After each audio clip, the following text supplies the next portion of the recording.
Bye. Oh, look, Drew's joining us. Hi, Drew. What a surprise. Drew, the Dark Archive is now uploaded for us. It's in Google Drive. Darkhive. Darkhive. The Darkhive is open. Darkhive. The Ethauntia lore book is open. The Darkane Kive? What? I feel like, Todd, that you are correct. They are 100% making books for Ethauntia right now. Oh yeah, this and Book of the Dead. Yeah. It's tailor-made for us. 100%. Absolutely. So, for those who didn't know, I lost my Surface, and it blew up on me. But I upgraded to the newer Surface. If anyone does artwork and does tablet work, it doesn't have an Apple tablet, wants a full computer, dude, the fucking Surface 8 is dumb. Is absolutely ridiculous. And the pen, Todd, we've talked pens numerous times. This pen costs the same amount as the Lifebook pen. It is metal. Oh, wow. It is metal. It is 2-button. I can't see me. There we go. It is 2-button, and they're like flat buttons. Okay. The only thing I don't like is they're flat. And it's got a back button instead of an eraser. Because I don't know about you, like I thought I used the eraser, and then I went through drawing something, and I actually don't use the fucking eraser for everything. Oh, I use it all the time. I just have the eraser as a button. So I just hold the button down and erase. I should do that. And But then mine are. on the right-hand side, I have the eraser set up in that new tablet program that I found. That I've been like slowly learning. And it sets like a nice little thing down the right-hand side. I can just hit eraser and switch between stuff. I don't even need a keyboard unless I'm typing out layer names and stuff. I can switch between layers on it, up and down, and it goes on any window, and I believe it's also for Mac. Which is awesome. But this is Bluetooth. And you can set this button for every program that you're in to do different things. So if you're doing a slideshow, it can become your slideshow clicker. But the tip of it is like, I don't know if I can get it to focus on it well enough.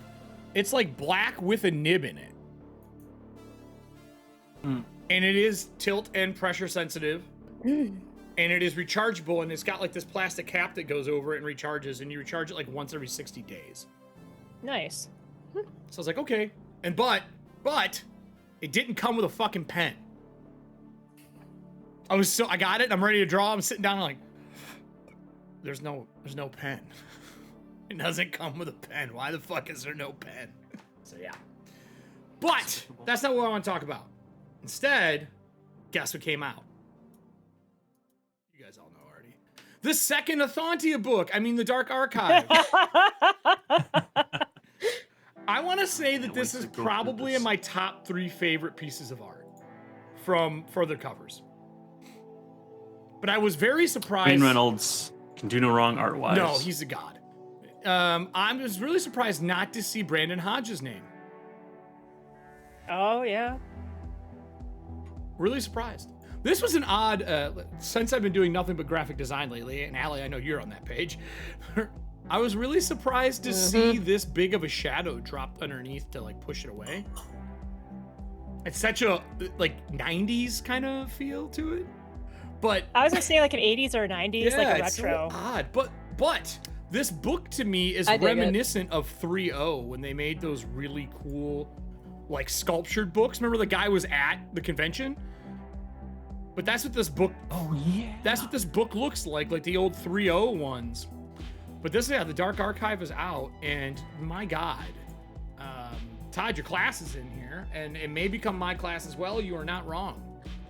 They are both amazing. wait. From what I've been reading online, I can't wait to play Like them the both. first word on here is cryptids. Yeah, I saw that. What? Hi. Hello. Did you call Yeah. me? Eyes in the forest, tracks in the mud. Creature aftermath feats, experimental adjustments, mutant adjustments, primeval adjustments, rumored adjustments, cryptid gear and feats. This is perfect for Ethauntia because everything that's on the outskirts of society is kind of like a cryptid. But all I want to say is I didn't think a zebra could be ugly, and it can. Or a unicorn could be ugly, and it can. It's a eldritch mutant or something. It's a mutant unicorn. You know, normal stuff. Also, this guy looks like he's wearing a wig. I mean, he might be. Might be. Are we sure that's not a Lanterns? new character? See, look at right there. There's the elemental fire lantern. It literally had a dragon's tail around it with chains. So I was looking through it. The art isn't. I have no complaints. This is one of those books where they like nailed the art again. Like I think their new art directors kind of get things back together and kind of getting things going. The Psychic on here I have not read yet, other than what I've seen through some of the pieces. But I miss second edition Psychics. I just wanted second edition cleaned up. I didn't want another spellcaster, and they're just another spellcaster. That's disappointing. Don't say that. I just said they're amazing. They're like occult casters. They're blasty. They focus on cantrips. I'm talking about it's They just can make them spells really again, fun. though. I wanted like Oh yeah, No, yeah, a new they're, mechanic. they're I staying wanted away from like a psionics casting class. Yeah, No. yeah. None of that in here. Nope, there's none of that. It's just another cast. I'm not mad about it. Just was like, oh, I wish. There are probably several choices that are all incredibly well done, available through Pathfinder Infinite by now. I'm sure. But odd psychic choice. This does not scream psychic to me at all. This looks like a blade dancer or something. That's Thalion, I think is the name. I think you scrolled right by it. Oh, really? Is it? They're I think they were described as Tangible Dream, which is one of the subsets. Oh, so like okay. they make Would you call them a things dream appear. knight, maybe? Ooh. You're muted, Drew. Maybe. What'd you I say, was gonna buddy? make a ninjutsu joke. What'd you say? What'd you say there, Drew? I was gonna say, as opposed to Tangerine Dream, who did the soundtrack for Legend. No, not Tangerine Dream. But yeah, there was some pretty crazy stuff. But this picture, I just wanted to know, is the person doing what I think they're doing? Are they squishing something between their fingers? Are they literally going? Absolutely. Yes. 1000%.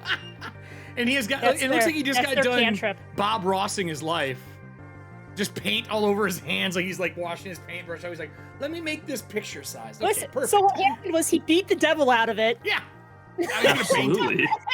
and then he was like, "Now I'm just gonna take this tiny little creature right here, just pick him up in my hands and take him off the Yeah. Yeah. So Bear made his first Pathfinder 2e character. And he's like, it's odd because he picked one of the new clerics for Ethauntia because there's a cleric for each one of the hands now. And he's like, yeah, it was weird playing it. And he rolled stats. Like, no, Bear, you don't have to roll stats. He's like, what? I'm like, I know this sounds foreign. I know it is odd. You don't have to roll stats. He's like, seriously? I'm like, nope. You point it out and build what you want. Yep. I don't even think there is a variety for There rolling is, stats. but I don't think anyone uses it because I don't think you can use it for AP or not AP. yeah Fucking Society. Society. society. Play. I want. Yeah, there's an alternative. There is one. Okay. Do you just it's ignore like- basically all the stats then? I think it's just you roll, and then I want to say the only things you add would be like your ancestry. And maybe your class. Also, creepy ass halfling. That woman's gonna kill you. She is. And be happy She about is it, smiling 'cause and it's gonna for the beat you greater with good. flowers. She's one of those dancer ladies from Elden Ring. This is like the biggest. This guy fights vampires for a living or something, man. That's the biggest cough of all time. Oh, this is your thaumaturge class. So Todd, what exactly makes the thaumaturge different? Since you're playing one in our living Ethauntia. They're a charisma-based martial. So What? their main stat is charisma. They pull knowledge, eclectic knowledge from all sources, and they use that to identify haunts and curses and creatures. And they devise. Oh. It's Constantine. They figure out the weaknesses of the creatures they are encountering Okay. and basically exploit those vulnerabilities. So 100% built for Ethauntia. A Right, it's Witcher, self-sufficient absolutely. monster hunter with recall knowledge checks on a totally different level. I built one for Living Ethauntia. He is a poppet thaumaturge. He is a little wooden man carved to look like an old dude. He dresses like, Van Helsing. Talks Yep. like Bobby Singer. Yep. He's a perfect little grumpy killing machine. You made a murder Pinocchio? This guy's. I did make a murder Pinocchio. This guy's ready to fuck shit up. Like, and he's got like one of the best weapons of all time for critting people. The fucking war pick. Yeah, it's Capri Sun. Yep. Thunk. Oh, I'm sorry. Are you held? Crit. Another Kelly class. Yes, Kelly. It's another Kelly class. 100% another Kelly class. They're trained in martial weapons. They can have up to medium armor. They're just hell yeah, tough little buggers. They have some cool powers too. Like what's up, AW? We're going over the new Dark Archive book that came out, aka Ethauntia Book 2. The Dark Hive. The Dark Hive. Yeah, you're right. They did miss the on that. It should have been called. And thaumaturges get implements that are. There's like 9 different items that they focus their magic on. Lantern's one of them? Yes, Lantern is one of them. It was a little too on the nose. I didn't do it with my thaumaturge because it's like, okay, we've got plenty of folks wielding lanterns in Ethauntia. So, well, I mean, that would make sense as to why he would do it. I actually put everything into a random generator online, and it came up with Tome. So that's what I chose to use for my Live in Ethauntia character. Yeah, but they are all very fun. This guy carries a mirror items. For his. The more you level, the more cool powers you can get with it. You have up to 3 of them by the end of your career. Oh, really? Okay. Let's get into, obviously, what Allie wants to see here. Let's get into the cryptids. She wants to give out some digits for those cryptids. Let's get out. Oh my god, speaking of getting up digits, where are my dice? Bro, come on, girl. Do you not bring dice with you? I brought my dice. I just don't remember. She's too busy playing World of Warcraft and cooking at the same time. And burning you know, herself. I wasn't going to mention that. I was just gonna mention jokes about more dots. Don't step in the fire. More dots. More dots. Eric, just to Look, be warned. I have an add-on so that my computer screams at me if I'm in an AoE. Oh yeah. So when you like look away and do something else, and all of a sudden everyone's dying, and it's your fault. I mean, props to you for playing World of Warcraft, but I just... There are no props for playing World of Warcraft, let's be real. So I can't talk. I'm playing modded Fallout 4. Yeah. Wait, what? I'm playing modded Fallout 4 because I got Fallout 4. You finally moved away from Skyrim. I'm proud of you. Well, I got for super cheap. It was like $13 for the Game of the Year edition. Gotcha. So what were you saying? Todd was saying something. After we said just a word of warning that the each section in this book has an adventure at the end of it, so try not to linger too much on that for spoilers. Oh, that wasn't the adventure though. This is the beginning of the chapter. Sure, but I'm just saying when you get to the end of each chapter. Gotcha. Yeah, no. People looking at it, you don't want to spoil it. That's cool they did that though. Oh, look at the cryptids. That is from Meoshan. Gift of the Horde. That thing is straight from Meoshan. Cryptids are like, hey, girl. Dude, this is super cool. So I'm in the middle of designing a mechanic. Experimental boulet? 0% okay with that. Where's it say that? You just passed it. Scroll up a little bit. Yeah. Experimental boulet. But the next one's even worse. Hello, evil unicorn. Lance. Jesus. Primeval cryptids. Yes. That is dope. Look at the it's got fucking weapons through it. It's still alive.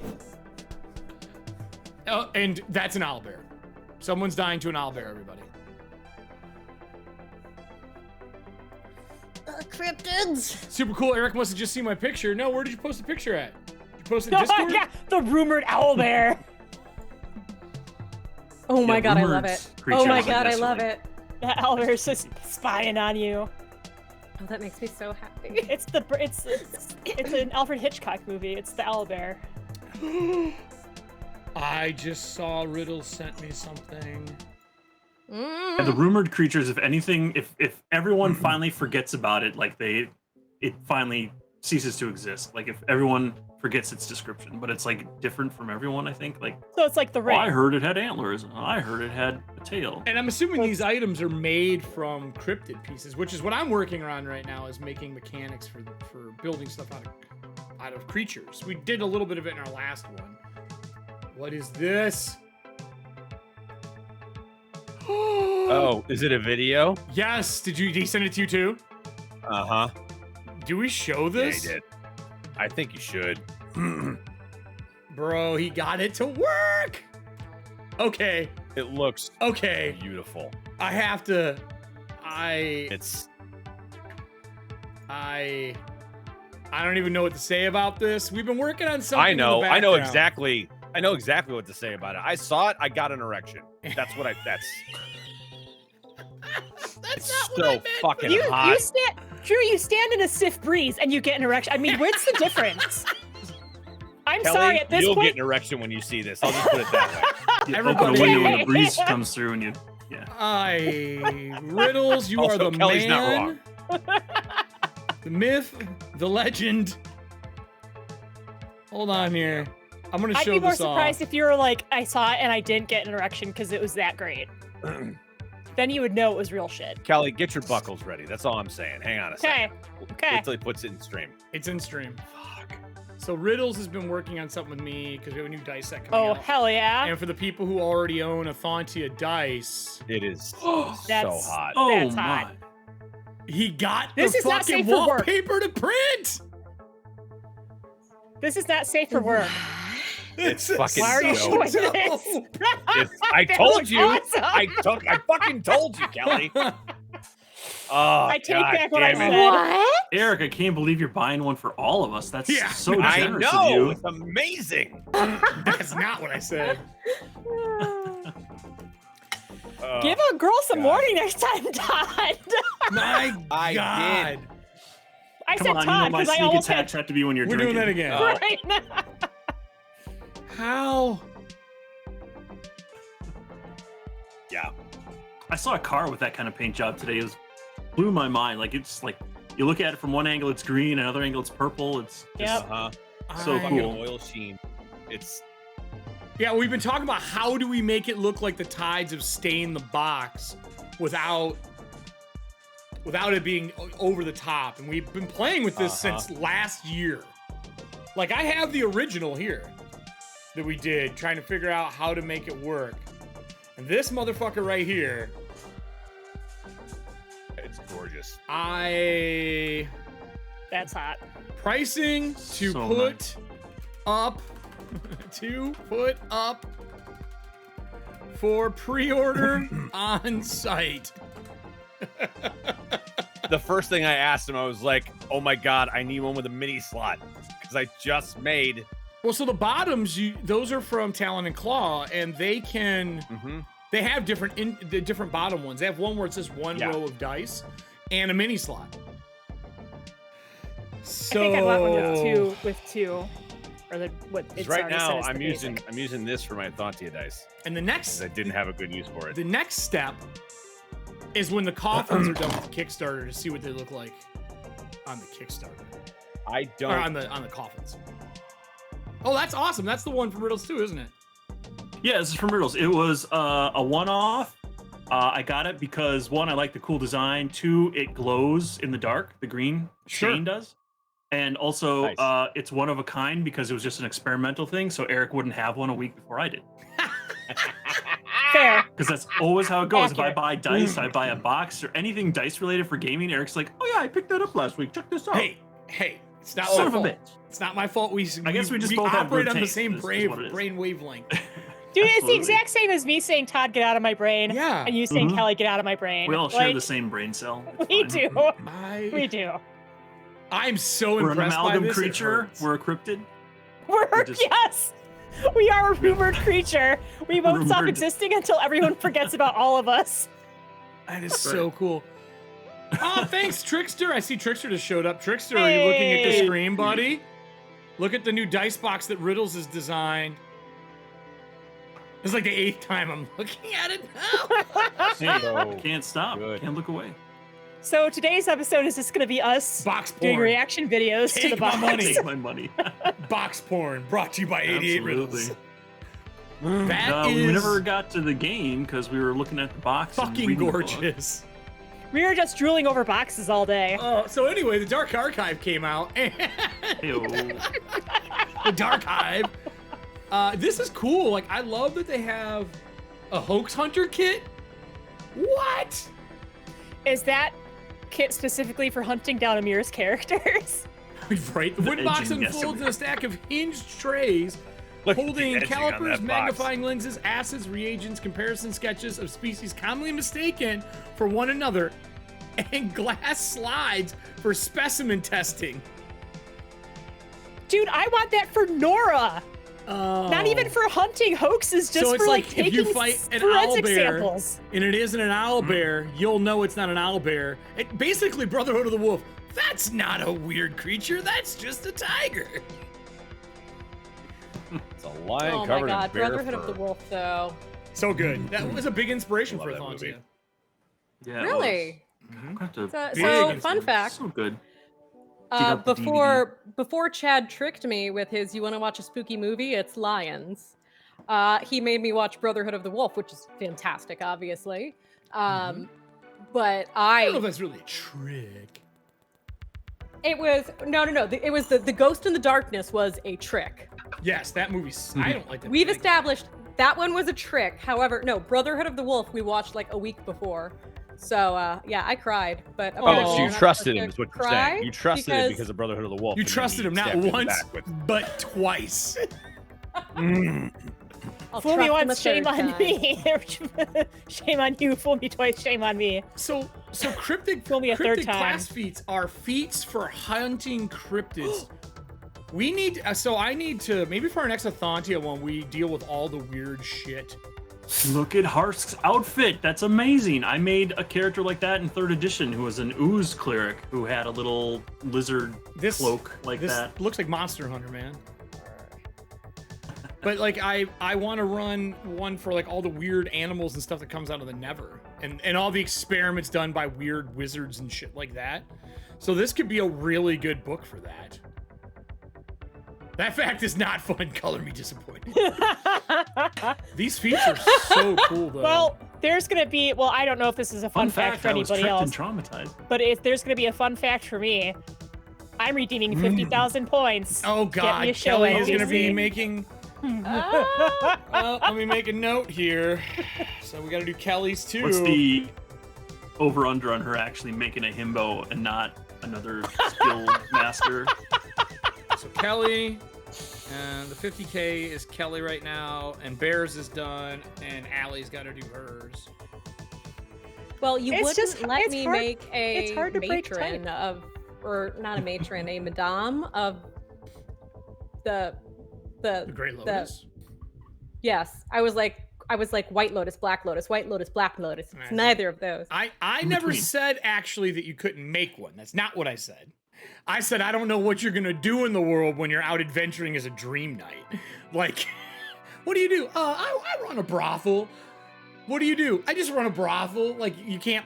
She has to go do stuff. She has to be an adventurer too. Yeah. Oh The yeah. Great Lotus is expanding. The Great Lotus expanding. We're looking for new prime real estate in the bottom of the Arcodius crater. Yeah, Oh, you new know. rare blueprint.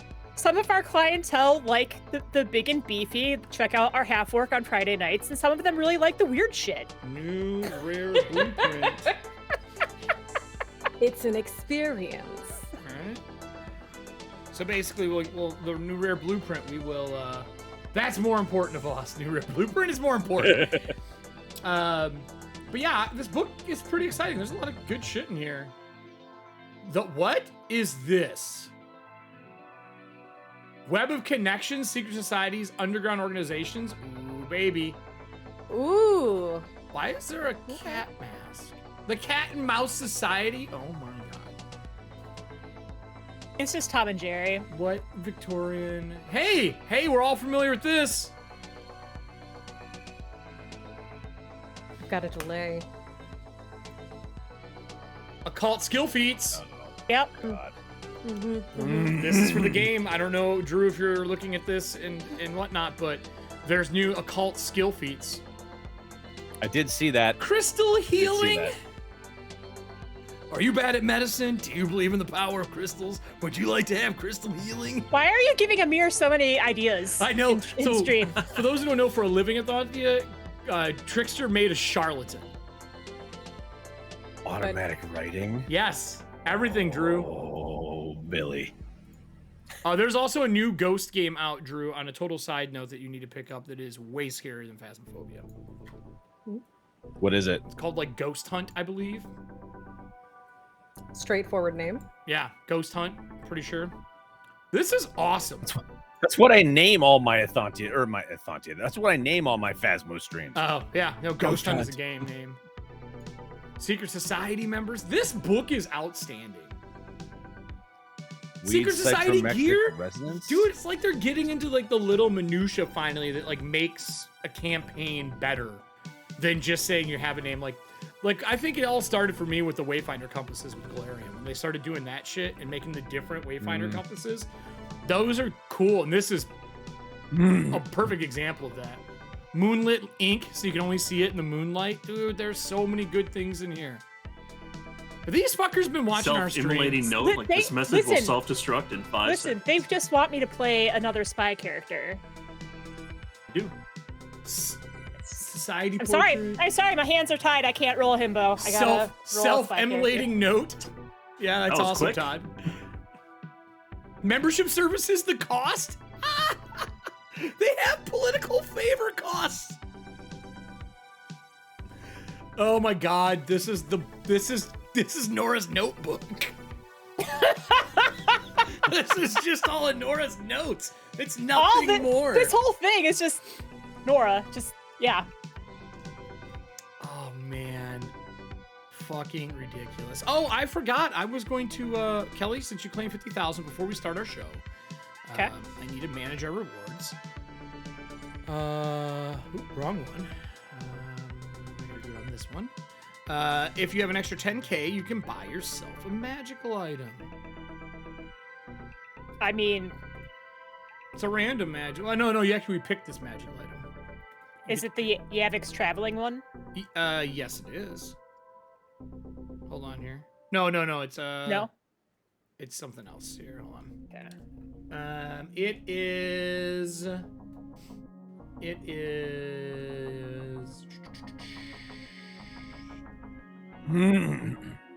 living NPC 10k magic item here for 10k. All right, I just turned it on.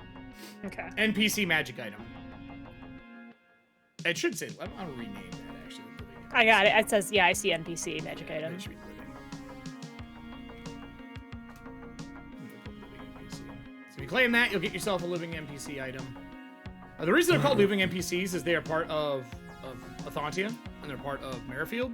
So like if people need something and there's something that character is skilled in, once we got docs for things, people can ask you to do favors for them. You can make rolls and use your actual downtime. Kelly, basically, I think I've mastered how to run a living community and give less fucks. Okay. It's pretty awesome. All right, so you also got magical items, so I'll note that down as well. Plus M. All right. Forgetful drops? Okay, see, they just want me to play an evil spy. Who said that? Paizo. Oh. Fate, obviously. Yeah, I mean, obviously. Forgetful drops? Yes. So An evil spy is like ultimate Kelly character. There's no That's stopping true. her. That's true. Her 2 favorite things. It's my 2 favorite things. Let me look at the Amazing. request queue. I think that's everything. I think we got everything. Yeah, we should have everything now. They have poison rings. Okay, I gotta stop. I told you the book is dope. Nora is a Todd good said it was on person. Reddit, and I went and looked the other day, and I just looked at the list of stuff. Oh, this is the beginning of the next adventure, so I will quickly skip it. I just want to finish scrolling through this because tonight's session I don't think is going to be very long. Either gonna die or figure a way the fuck out. So what is this? Nora will now? die once, and then she'll use her other 2 deaths to get out and. Yeah, I mean, you become could all a just die wrestler. again. Everston only has 1 left, though. I'm just saying, if everything goes south, Nora will die the one time, and then make it back, retire, and do her second career as a luchador. I'm sorry. Did their investigator make a lie detector test? Is that what that is? I need one of This those. section, I think, is this the deviant ability? Yes. Oh. I've heard good things. Like, these are, like, superpowers. Like, you can get superpowers Like with X-Men? drawbacks. Like X-Men superpowers. They Oh, have, yeah. you know, downside to them. And it's like, you could get them from being exposed to some weird dust that you inhaled in a tomb, and then they go away after a week. Or this is something that's completely altered your body and you're fucked up forever. That kind of thing. Like, it's just Blasting really beams, cool that you can just... a direct beam of heat or arc of lightning is one of the simplest ways to project energy. You fire a blast of beam from one hand, make an attack roll. So yeah, you get like eldritch powers. You can just relabel them as whatever you want. Well, what I just Titan saw swing? is Dark Tides. Titan swing? Dark Yeah. Tides. Yep. What's wrong, Drew? Say what?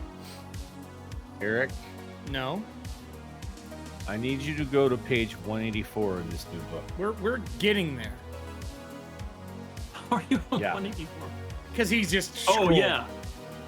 Drew, we'll get to there in time. I'm scrolling.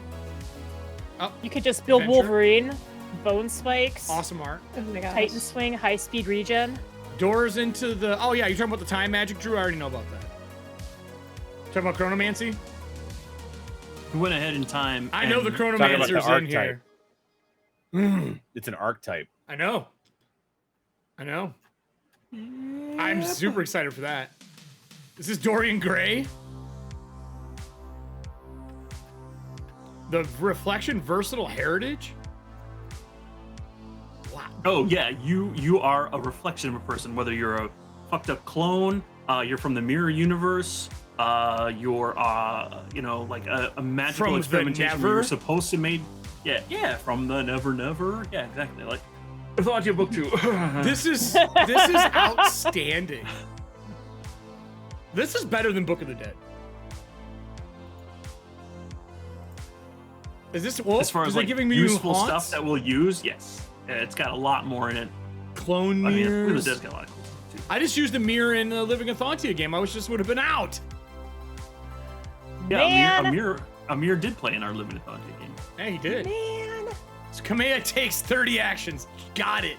Well, 30 actions, but you can only spend one action around. You must spend your other 2 actions fucking diatribing. Oh, skipping this. This is the adventure. Quickly. Prayers uttered in darkness. I'm sorry, keepers. Cults, fringe religions. Whoo. I'm going to be studying the fuck out of this book.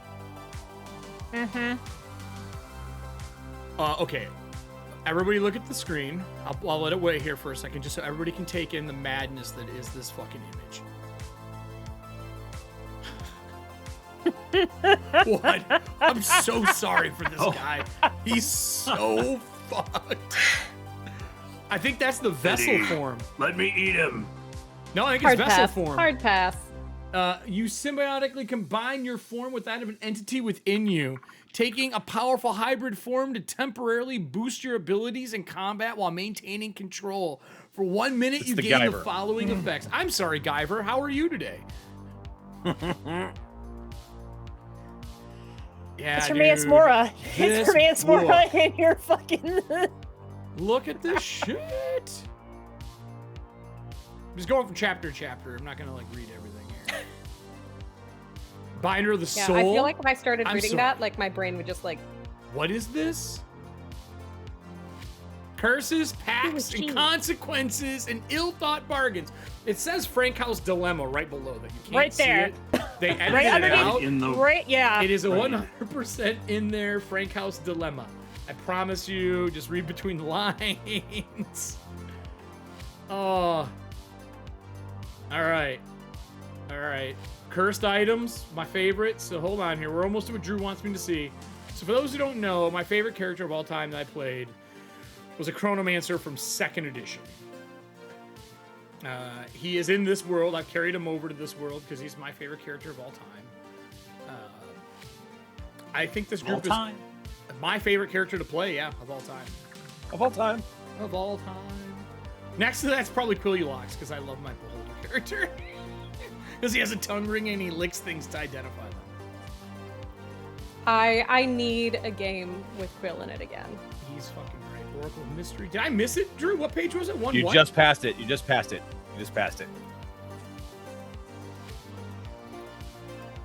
Oh. Well, I don't like the art, but I like this class. Not a fan of the art. Little too Fey for my liking. But hey, old magic, probably going to be Fey. Actually, I take that back. You know what that looks like? Kelly, does that not look like Dragon Age? Yep.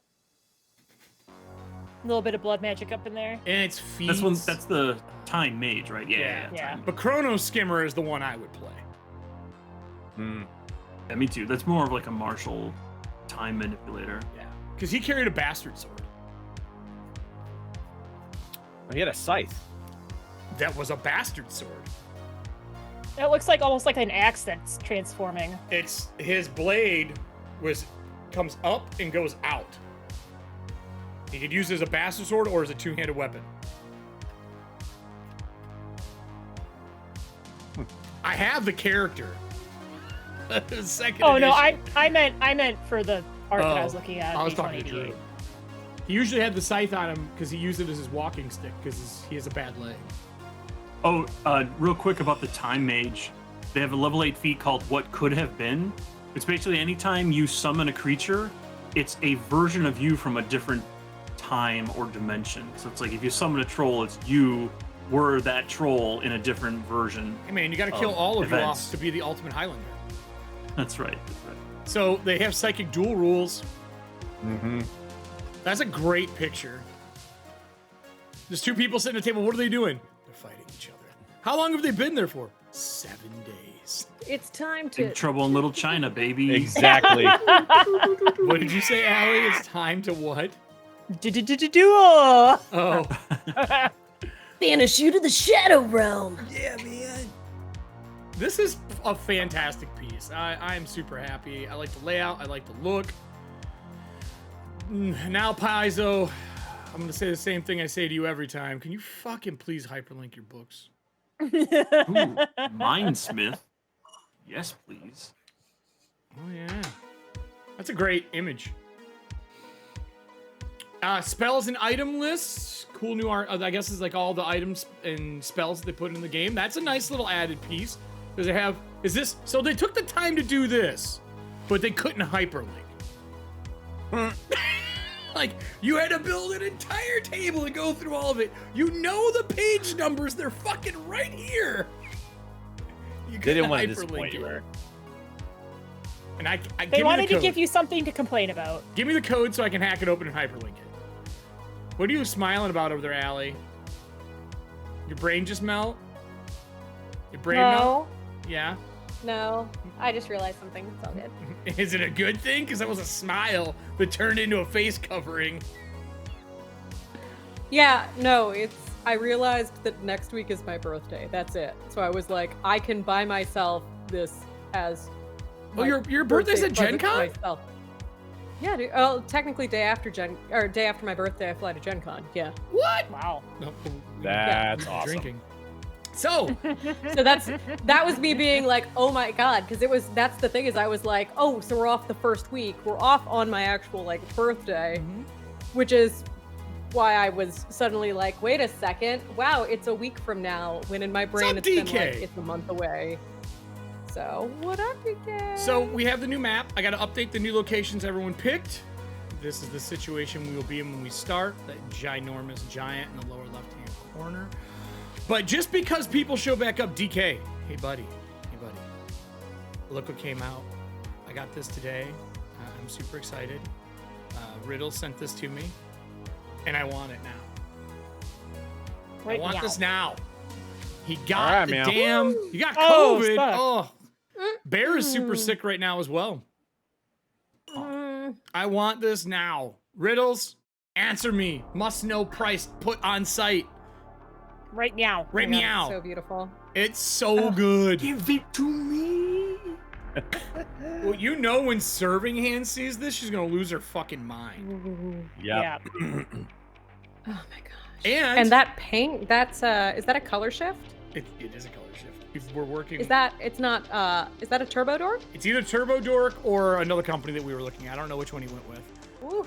But we've Gorgeous. been fucking around hard trying to figure out how to make it work, and he nailed it. He nailed it. Gorgeous. Got it. Has anyone made Vanta Black dice yet, so it's impossible to read them? Yeah. Has that been a thing? Yeah. Have you seen the Cyberpunk dice are finally coming out for Norse Foundry? We Yes, don't they know. look He great. just sent that to me today, DK. I'm guessing they're going to be a pre-order demand. Basically, we'll pre-order them and you can get them that way. That's my understanding. I'm glad Riddles isn't like a mischievous fey creature, at least that we know of, because he'd be might like, be. you shared it on He is, stream, he is. therefore I won't make it. Oh, no. Look, flights to Arizona are the only cheap flights. If you've seen Jay and Silent Bob. But Speaking of, okay, this actually does connect back to our cryptids conversation and your Jay and Silent Bob reference. I can't Have wait you to all see watched? Have you guys seen on Discovery Plus? There is a special which is Jack Osborne's watched like that. Bigfoot expedition. Yes. No, was it good? Yes, because his co-star is Jay Muse. Yes. Okay, that automatically. Oh my god. Yeah. It's, Was it they let's have all test of to the see how equipment. sober you really are? Oh man, they have all of like the Bigfoot hunting equipment out, and Jason just like grabs the gun. He's like, "Well, I'll obviously take this," and Jack Osborne is like, "No, that you won't, you will not." So My mom was like, "What the fuck is this?" And I was like, "Oh my god, it's Jason." I've been watching Shark Week while I do work. It's the best background music or noise ever. It's Shark Week while you're doing work, and they said Jackass on for it, which was super entertaining oh my God.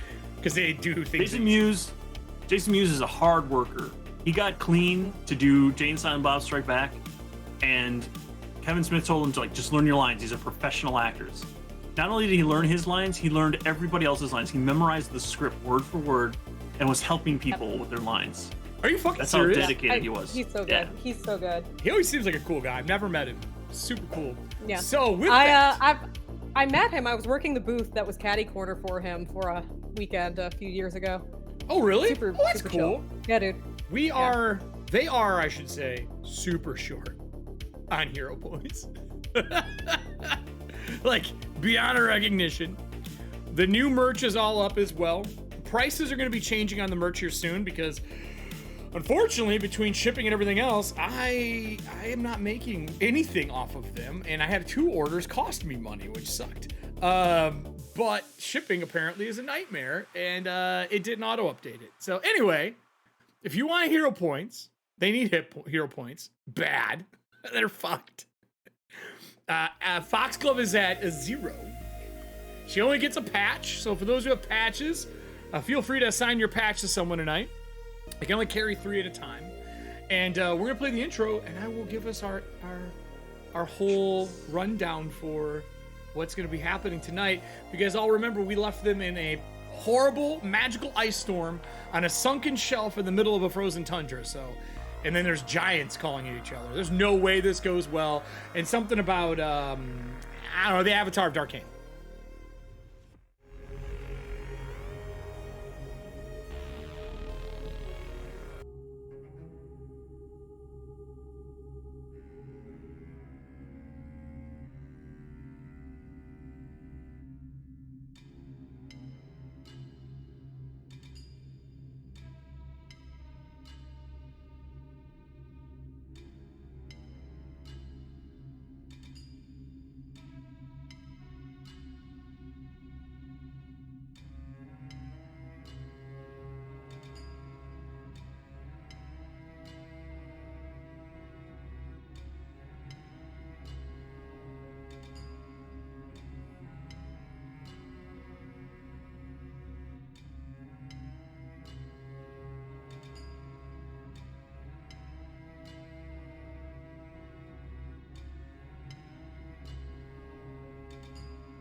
Well, everybody, it's about to get rough here, really rough, and I don't know how this is gonna go. We left this group in a pretty dire circumstance. They are out in the middle of a frozen tundra, nowhere near Ingrad, which is where Merrifield usually rests. They've got an area circled out there.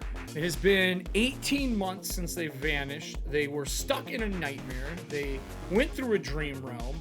They got out, and when they finally got out with the help of the Lady of the Tides, because someone in our group cocked off that shall not be named Voss, they got dumped in the middle of a frozen tundra. They went into the fortress of what they found to be called Coma. They fought Pacted, and it was so bad that they decided staying here was a bad idea. So while Everston died in the fight, everyone went into the Lantern to help fix up Voss, to help fix Foxglove's madness issues from the Howling Straits. And then they let Nora carry the lantern, put on her cold weather clothes, because, always prepared Nora, runs her way out into the frost with the two Howlings, doing her damnedest to get them into safe harbor to set up Merrifield on thicker ice. With the call of these giants back and forth, they decided that maybe we should set it into the tides and find a way to make the beacon so that they can't see our city and come ransack us. So they set it into this sunken crater after apparently Nora is an expert hang glider learned through some magic of mystery. Hang glides her way down to the bottom, walks out a full circle, and places Merrifield. They pop a beacon and they hear the call of these giants. But while all of that sounds bad, it's not even the worst part. Because they finally got to see all their friends for the first time, and they found out to be 18 months, Terry and them have set up this workshop with the help of the Plague Doctor to harvest the nightmare from people who are giving their time that live in Merrifield to help find the Gravelighters. So that means the major city knows of the Gravelighters, that kind of what they do. They don't have the details. Loretta and Nero, who are Everston's family, they're spirits, they're part of the Lantern, and they are part of the Manor, are going mad because they were trapped for so long. And the nightmares that they've been gathering, they pull out as these little shadow intellect devourers. And they have them in cages all throughout the mayor's office. While they go to talk to the mayor, one person, Foxglove, latched onto the fact that no one knew the Plague Doctor's name, and there was a line of the Plague Doctor's helping everybody. She also found out through sowing rumors who the Plague Doctor is. And it is the avatar of Darkane.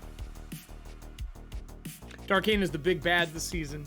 He's an old keeper of nightmares.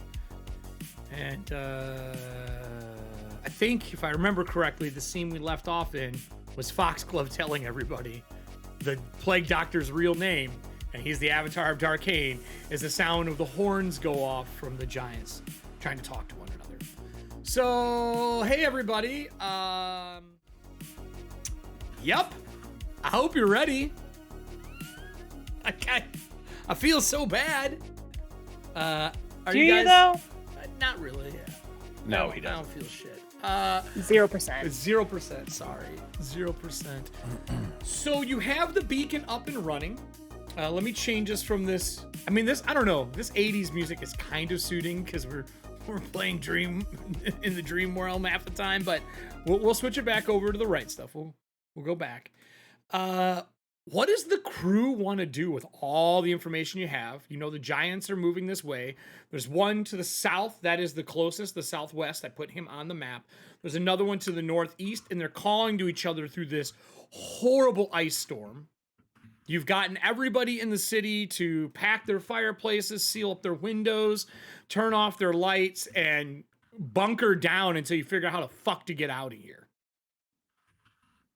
And there's dark tides encompassing this entire place on top of the snowstorm. So, Where do you want to start? You want to start in the mayor's office? Where would the group like to start at for the safe haven? Marvel movies have normalized 80s music during combat. You're not fucking wrong. And you know what? You're right. We'll just leave it go. What does the group want to do? Where would you like to set the scene? Where do we want to be in town? I guess I actually don't know. If we're going to discuss, I mean, Well, we my were vote is- outside. Somewhere very far away from the doctor. He is stationed outside of the town hall, Town which hall, is this right? one here. Mhm. But with the ice coming down and stuff like that, everyone is sought cover. Because the ice, the barrier does not protect you from the ice storm. It just protects you from the tides. So you got this wall that's about 15 foot that goes around Merrifield. That's the green area that goes around. The outside's all snow. And the snow here is probably like 6 foot deep. You marked out the area that, Nora walked through with the string. You set it up. The lantern's in the middle, creating the beacon of light and the dome over it. So there's dark tide splashing over this. And when Nora was walking, she saw not only the Lady of the Tides, but Bartleby Yep. kind of following her around as she was making her Yep. way around. So anywhere I would say is safe short of the Everston Manor, because you don't know what the fuck's going on there. The town hall's got the biggest space. Everston's machine shop is a decent size. This is the machine shop here. It used to be the Stagecoach house. And then you have Voss's place as well, which is here.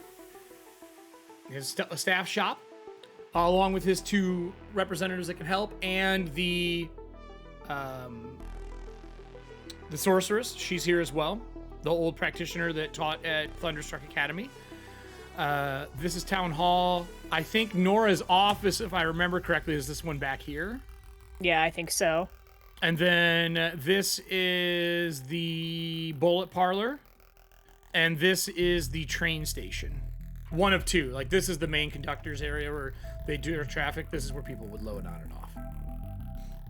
That's why Everston's machine shop's next to it, so they can load things onto the train, like with the bigger things they build and repair there. So, what seems like the right place? I mean, we were outside the town hall, I thought, when we all saw this coming. Yep, you would have ran to the center here, which is where the lantern goes, and popped the lantern. That is running now. Right, that's running. And then we saw the Giants, and then Foxglove did her dandy BS to tell us through code about Darkane. And you know that the huge storm is rolling in, and you guys all battened down the place and made sure everyone was protected. So everything I said is done. I just need to know where you want to go from there. Because the goal is to get home Right. to Ingrad. Because originally, like, our plan was to kind of hole up here until the storm passed so that we could summon the Tide Runner and collapse the town back into the lantern and get out that way. But the town needs to be here for a week, doesn't it? Yes, that's why we originally were trying to put together the plans with the survival checks and the technomancy checks and everything like that to see, like, how we could best survive for that week. And you guys have done that. And there's definitely enough Yes. foodstuffs to do that shit. But we now need to worry about the 2 giants and how we're going to handle the Plague Doctor. So, I could say we could go to my actual office. I kind of want to see what damage they did when they broke in to get everything. But that place also may be compromised because they broke in to get everything. True. So, just to be 100% clear, we have a little bit of time before the giant gets to where he is on the map, or is he already there? I just put that because that is the one that is closest There's from 2. the horn. They're signaling to Yeah, each no, other. They're coming to meet each other. Right. And the tides are smashing over your place, but there is a globe of light. If this was Tribes of Midgard, we'd be screwed because the giant's in the town already. That's a very good actual explanation. The giant is close, but it's not that close. It is out in the distance. That's the indicator that would tell you what it is. But sound-wise, we haven't made checks for anything like that. Like, how far are they actually? How much time do we have? Because we haven't done anything like that. Like, you could go to the wall, climb up in one of the towers, take a spyglass and try to see. But, I mean, this snow is coming down, and the snow is moving from west to east. And it is magical. Remember, it's dropping like melon-sized ice rocks.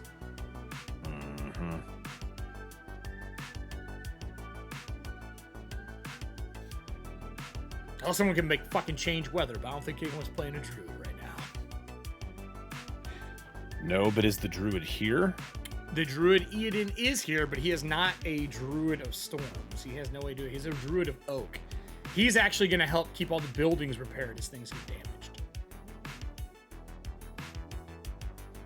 Question. Hello, Bear. Hey, Bear. Mr. Bear, feel better. He is a very sick man right now.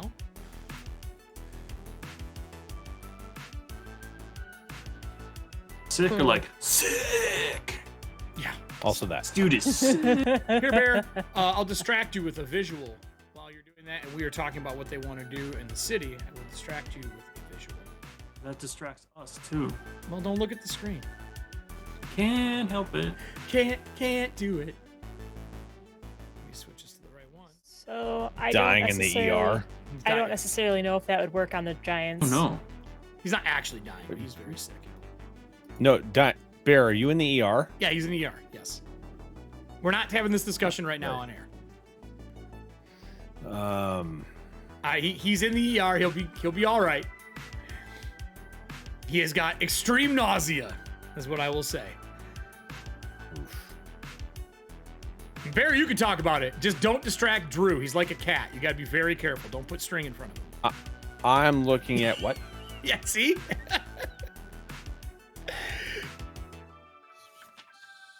So what would be your plan, everybody? What would be your plan?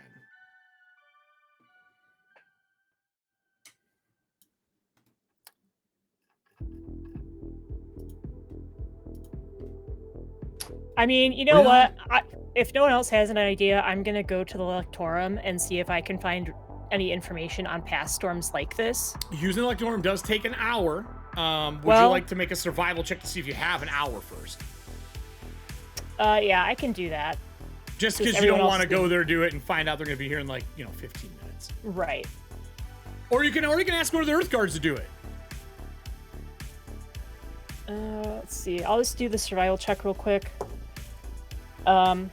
Cool. I rolled a 2, so I got a 23. 23. So looking out through the storm, as heavy as it is, you do not see them.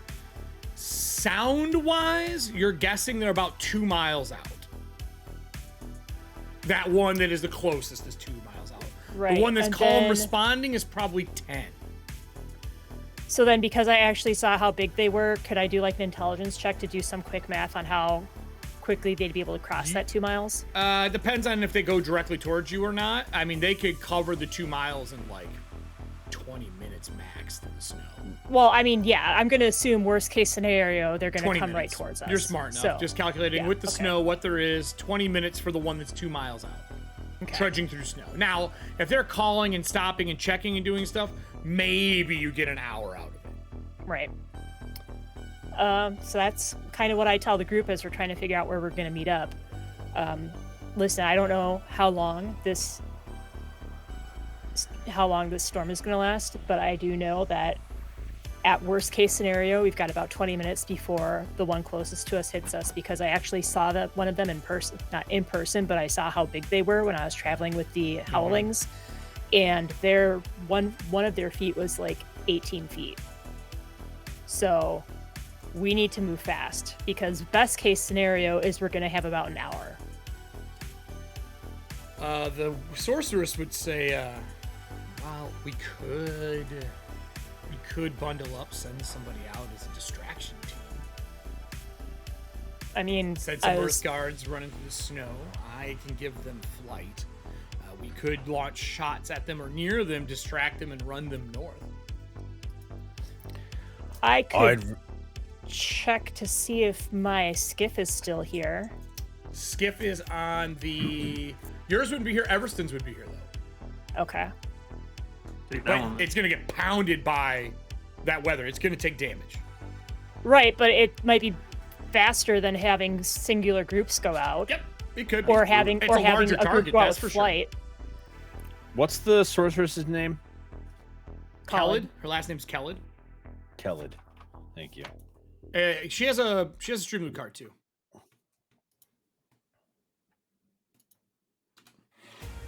Sorceress Kellid. Call me I DJ. have nothing prepared for the day. I also don't have much in my repertoire for sound-based things. Do you have anything that could mimic the horn that they're using to call each other?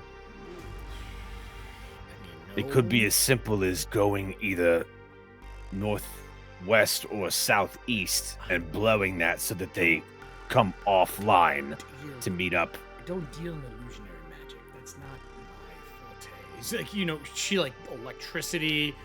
Mine either. She's a combat mage more than anything else. You know, combat sorceress. She's like, I could read a scroll.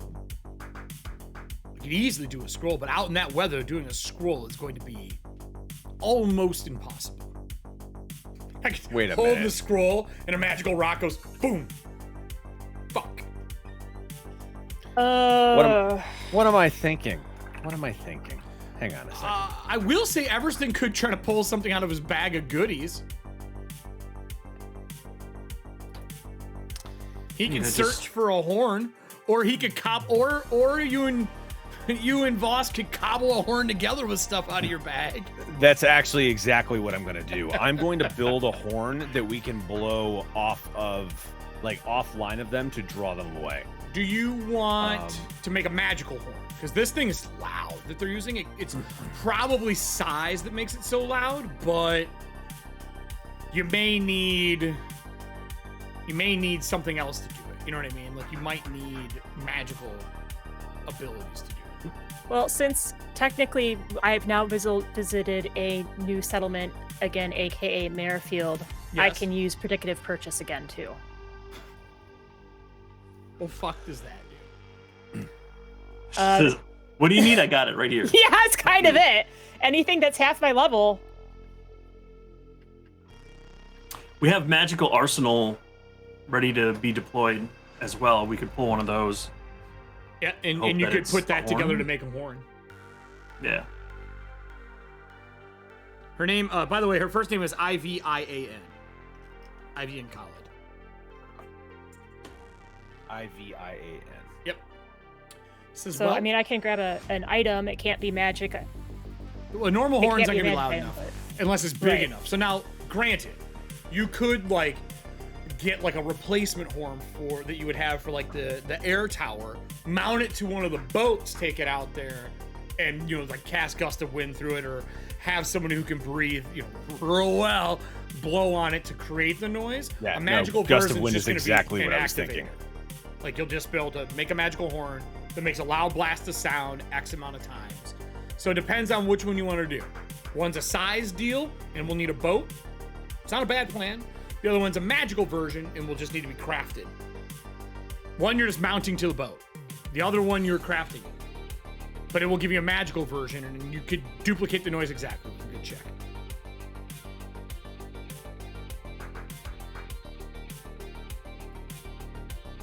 Doesn't one of us have that jawbone thing? Was that from this game? Where it duplicates it, it records a noise and then can duplicate it forever? No, That is not something I That have. is Serving Hand's character in Living Ethauntia. I was talking about taking the Oh. jawbone. Whoops. Crossing the streams. Remind me to No, it's not prepare even a more stream. strategic spells next time. Hey, welcome to Ethauntia, where combat spells don't always get the job done. Now, you guys have been prepping the city and stuff for a little while. Did we? I don't think we said it was days, though. I think you did preparation. We did it in a couple of hours. Yeah, it was because 5 we had opened everything up hours. and it 5 was hours, like- DC 40, use the sanctuary check. In 5 hours, you guys organized Merrifield to be safe. So then, with that said, Big Horn or Magical Horn? Which one would you guys like to do? Yes. Pick one. You don't get to do both. Can't make them together because he's not going to have that large of a horn in his bag. But there is like air raid sirens for stuff that you could put to the boat. And that would just be like bolting it on, and someone would have to sail that bitch out there. Yeah, I'm gonna do. Gotta reverse the polarity in the main deflector dish, and then we'll be fine. I mean, that sounds legitimate to me. So who's building it? Obviously Voss, and who else? Probably want Everston's help for the weight, right? If you're gonna do the big one. Probably yes. So then I would say if you want to do that, you can use some of his ever-ready arsenals, pull enough pieces out to, bind it to it if you're doing the big one, and you can just use it for parts, basically. Because he has a ton of small and medium parts that we can go through to help build this. Or, if you want to make a magical one, you could pull a magical arsenal out from him and do some crafting. Can we do the magical crafting within 20 minutes? If he rolls well enough, I think he can do it within that time. Yes, I can, because I can make. I think I need 10 minutes. But it's an improv thing, right? It doesn't last forever, correct? 10-minute one?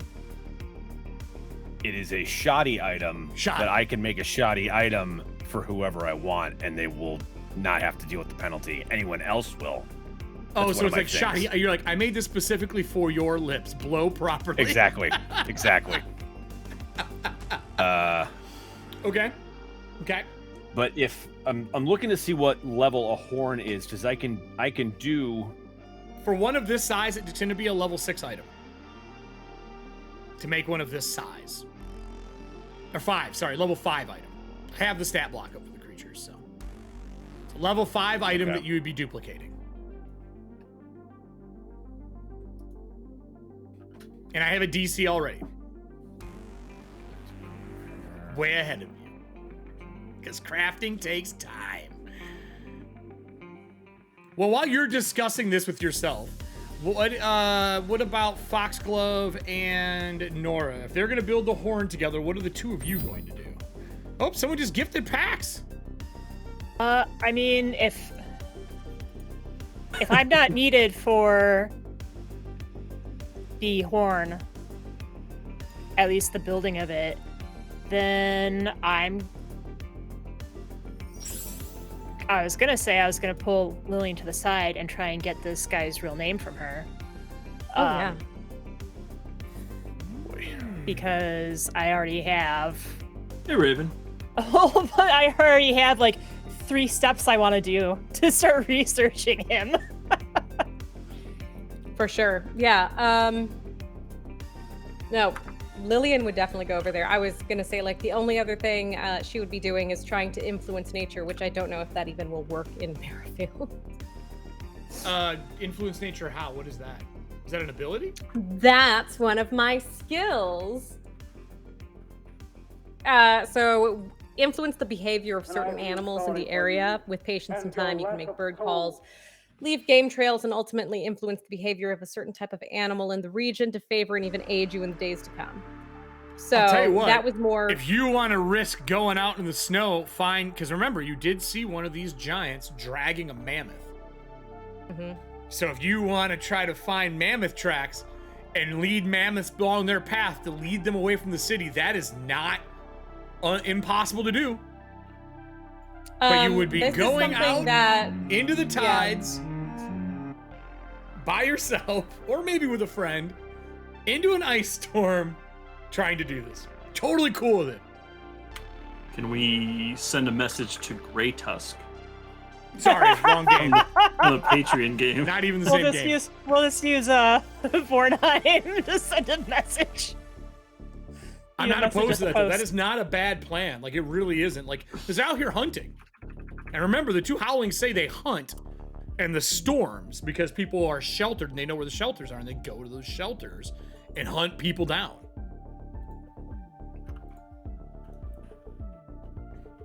And you do also know they are an intelligent race. Actually, pretty intelligent race. For those who are playing cards right now, as a heads up, we are low on hero point cards. I would say that Foxglove's in the worst condition. Someone gave her a patch already. She's got one. Thank you, DK. Yep. So those are things to think about. But they are a pretty intelligent group. You could also try talking to them, but the Howlings did not say they were friendly. They just said they're intelligent. Intelligent, and they purposely hunt communities that are alight because they use the blood for like blood alchemy. Yup, you got it. So that's Nothing one of the horrible reasons about that. why we are Fine. trying to keep Lead 'em them away. from finding our place. Yeah, that's why we're trying to lead them away. So then I guess I'll ask this to Foxglove. Are you gonna go do that? Or are you going to help Nora with the Avatar of Darkane? Or are we ignoring the Avatar of Darkane until we get the Giants out of here? He's No, done I would nothing definitely yet talk to Nora first. harmful to anyone. Because Nora was out there, so Nora knows what's going on. So a conversation would definitely happen first, either way. Okay, so I just want to double check, make sure I have everything right. So if I'm making a random, like, Level 5 item. basic item, I can only do that for a level 1 item. If I up it and I can make, with high quality Strounger, I can make up to a 3rd level item. I figured a horn might be underneath that, but with the size difference, I understand. Correct, So that's why it's a 5. my question, so my question is, can I make one feasibly inside the 20 minutes? Do I have the time to So do I'll it? say the same thing I said before. There is one that already exists. You need to modify it. It's the the air rain horn. tower Yeah. horn. You would be Right, mounting sorry. it to a boat. Do I have time to modify it? Yeah, with Everston's help, his shop, you could crane it over, get Earthguard to move the horn in, hook it up. Like, if you do it right, you could get it on there, and then it's just going to be someone on it mimicking the noise. Someone who's talented in voice manipulation or deception or performing. I can't think of somebody here who actually knows how to do shit like that. Oh, you mean somebody who previously got Yep. rid of their siren feet and is Yep. kicking themselves Yep. real bad? Yep. 2 horns, 1 skiff. Jesus. But you're still a performer. You could still use deception. That's fair. I mean, I could certainly try. All right, so then Foxglove, do you want to wait until they get the horn made? 20 minutes. I mean, I figure mounted? while they're making the horn, we could probably sit there and talk, right? Yeah, absolutely. Well, we can talk. I just what do you want to pursue? Do you want to try and lead the mammoths, or would you rather discuss our other issue? Honestly, right now, I think that our other issue is probably going to be a little bit more pertinent. Okay. So you think Darkane's avatar is more pertinent than the 2 I mean, giants marching to Merrifield on accident? I don't even know you're there yet. they don't know that we're here. Yet.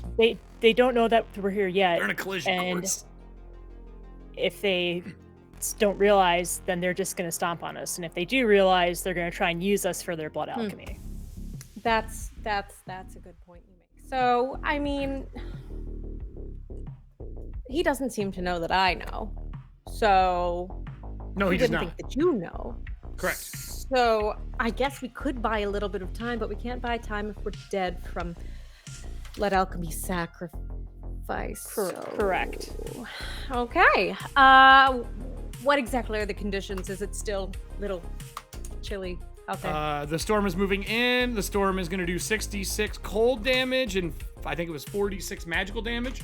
I put it in our I think- Discord chat. You told us Okay. 66 cold, 5d6 magic. 5d6 magic. Yeah, 5d6. So in that case, before I head out there, do you have like any extra coats? I say somewhere in the town, there's enough cold weather stuff that they can cover severe, but we are moving into extreme temperatures now. Okay. So it'll help you, but it won't stop a rock from hitting you in the face. Besides the extreme cold, it is very dark out. The tides have flooded the area. That's one of the reasons I picked this place, was so that we could try and hide from the giants. That's why they don't know we're here yet. Correct. So if you go out, even if you were to bring some sort of magical light with you, the power of the tides would reduce it. You would be a beacon attracting both living and undead. I mean, the word hiding bait within is the the word I tides. would probably use. And I didn't have time to discuss it, but the Lady of the Tides is out there with. Shadowbee? Yeah. Well, no, Nora's like, the Lady of the Tides is out there with, and then she kind of trails off because she's like, Oh, I don't know if I yeah, want to say it, because then Foxglove is going to want to run out and go and see him. Out there with one of her shadow constructs. And I don't know why. Okay. So, I mean, if you go out there, it's going to be dangerous, and you're going to have a hard time navigating. I could go out with you, because then whatever light you have, I could amplify it. There's and then definitely safety in numbers. That's basically what Everston and I did, was I amplified the light that I had Okay. to make it easier for us to see. I mean, I don't have a problem in that with that. Honestly, it would be comforting to have somebody else outside there as well. So, as long as it isn't taking you away from anything here. I mean, unless they want me to pilot that Everston skiff once they're done setting up, but As a GM, Everston can pilot, correct? I can try. You don't have the pilot skill. yeah, see, I do. There is another pilot in town. You could get an Earth Guard to do it. There are Earth Guards that have pilots. I think I trust Nora driving my ride. Well, Nora's talking about going out in the cold. Yeah, that's the problem. You could get Venerus to do it, right? Hold on here. Or you could ask one of the brothers to do it. Can you use acrobatics for piloting, or does it have to be piloting lore? It's gotta be piloting unless it's a special craft. Yeah, Okay. it's based on the actual, like, the type of craft, too. So, Like land vehicles are one thing. Alchemical vehicles, you actually use craft alchemy for them. If it's arcane vessel, you use arcane to pilot them. But for these vessels, you either have to do, if it's a fettered ship, you can use fettering to speak with them and fly a ship, or you can use pilot because it has a helm. Okay. So, I mean, technically, Voss could fly your ship because yours is a fettered vessel. I just don't know if you want Voss to do that. So, Voss, do you want to pilot and then I'll operate the horn? oh yeah, with the lack of wind in your lungs, you're gonna need a person. He's got a spell for that. I'm sorry, I couldn't hear you, Todd. What were you saying? Your voice sounded weird. Oh yeah, it didn't sound like Everton. didn't sound like Everston. Are you drinking blue Kool-Aid? Shit. Is No, that that's blue Windex.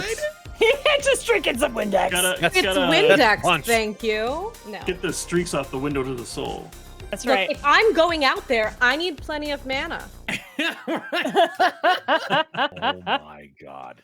All right, so let's just say this then. 110%. Nora and Foxglove are running outside to try to lead them away, correct? To start the process. Awesome. Voss, Everston, you're building stuff. Let's start there.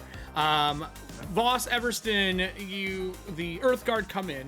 They bring this gigantic series of 3 horns, big ones, that go at the top of the air tower as a replacement. They ordered them in when the air tower got damaged before. And they bring it in, and you guys, cut off one of the horns and start mounting it onto the vessel. You use the crane out of Everston's shop. Number 1, it doesn't fit in the shop to fit on the ship. The ship's too big to fit inside, so you're using a crane out of the side to do it. So you're working in cold weather. Do you have any spells like a wall of force that you could put up or anything like that to make sure no one takes damage while doing this? I do have wall of force, actually. Would you like to put a globe over top of the area you're working in and make sure you take no damage? Yeah. Okay. Sounds good. So I won't be rolling damage for anyone working on the ship. That bypasses that problem. Crafting it. Do you have your 2 apprentices help you? Yeah, absolutely. So as you grab the horn, set it up, and start crafting it together, can you give me a roll for your craft check? And are you going to use any of the magical arsenal to turn this into a magical device? I feel like that would be best if we have them. Audience, Todd, can I get a D12 from you for the magical item that they pull out? A random magical item. We have more than one, so definitely. Well, and I have a category for things that are mouth or head devices. So we'll see what we pull out here. A 2. Oh, Serving Hands is here. Serving Hands, we got something to show you in a minute. I'll do it before break. A 2, a horse bridle. That'll make it easier to lug around when it's not on the ship, I guess. It's a horse it's a magical horse bridle. What does it do? Magical horse bridle, it is a +2 to handling, what does it say? Handling herd animals or ride checks on horses. You guys want to use that for the mammoths?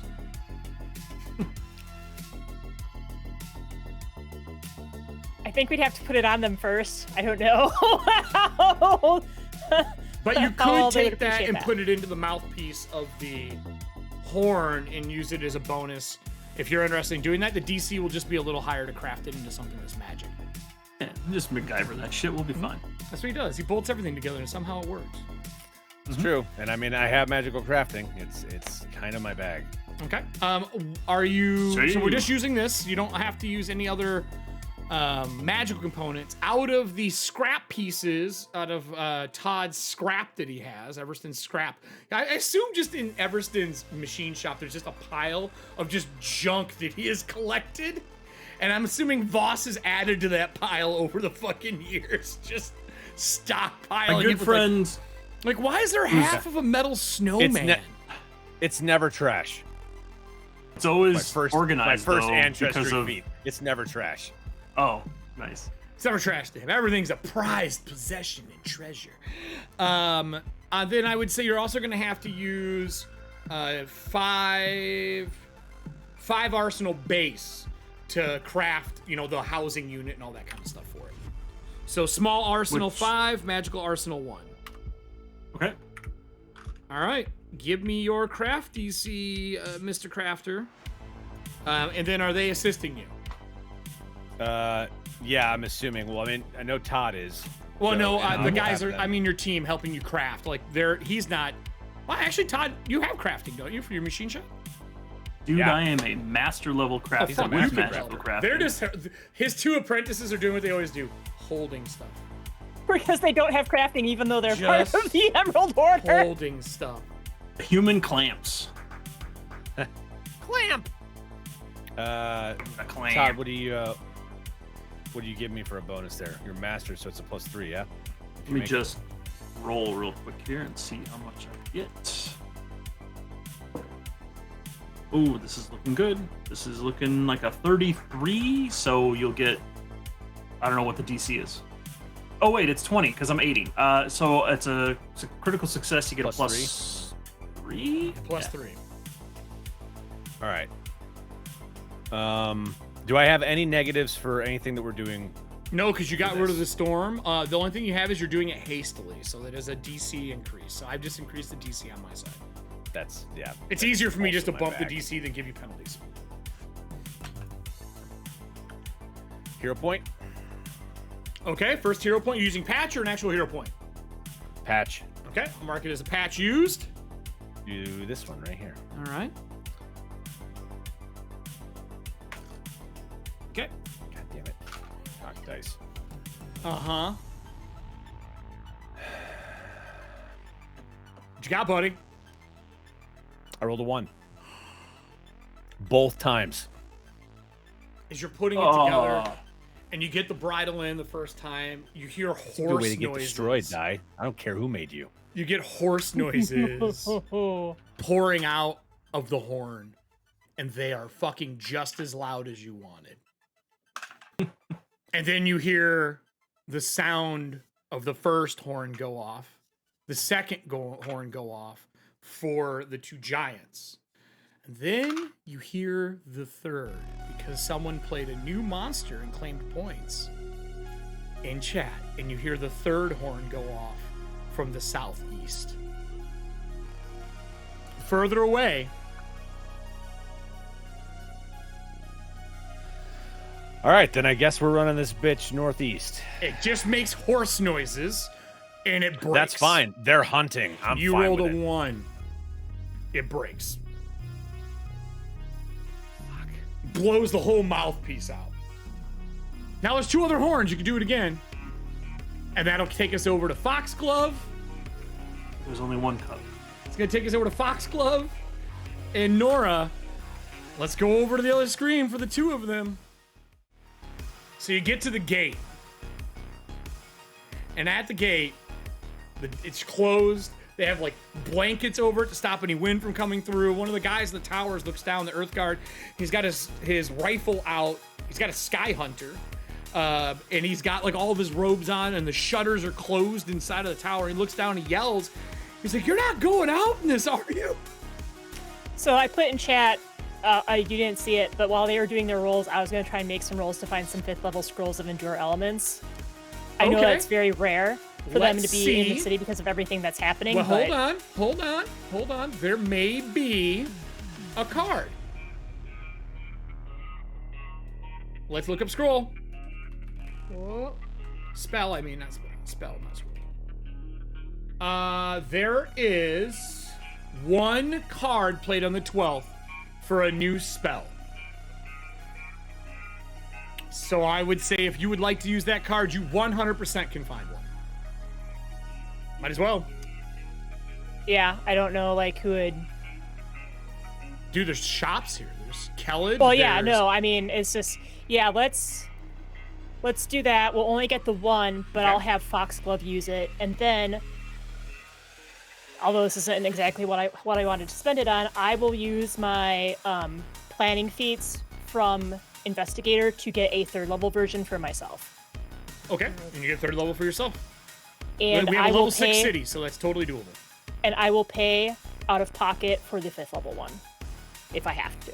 No, the card just gives you one. The card just gives It us just one. gives Okay. us, yeah. That's what the point of the cards are. Okay.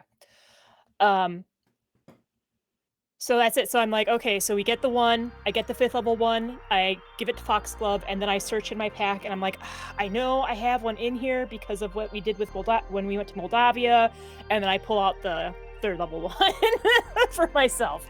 Now, what is your and- passive perception, the 2 of you?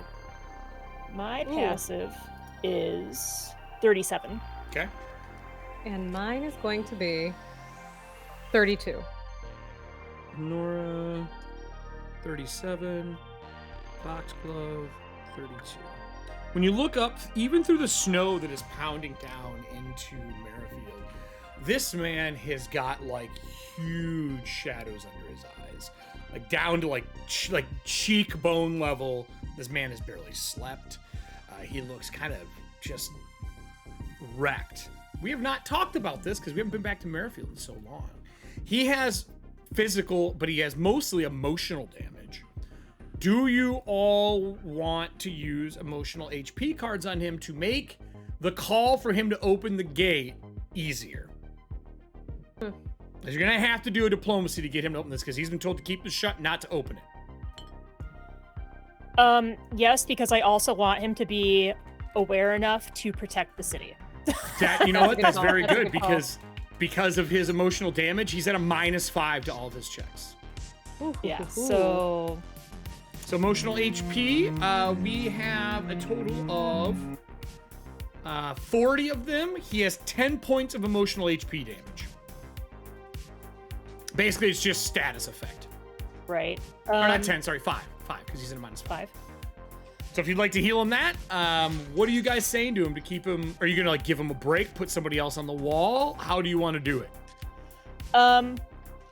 We haven't really touched on it since first season, kind of because of what happened at the beginning of second season. But I have an investigation agency, so I'm going to say, you know, how did I not remember that?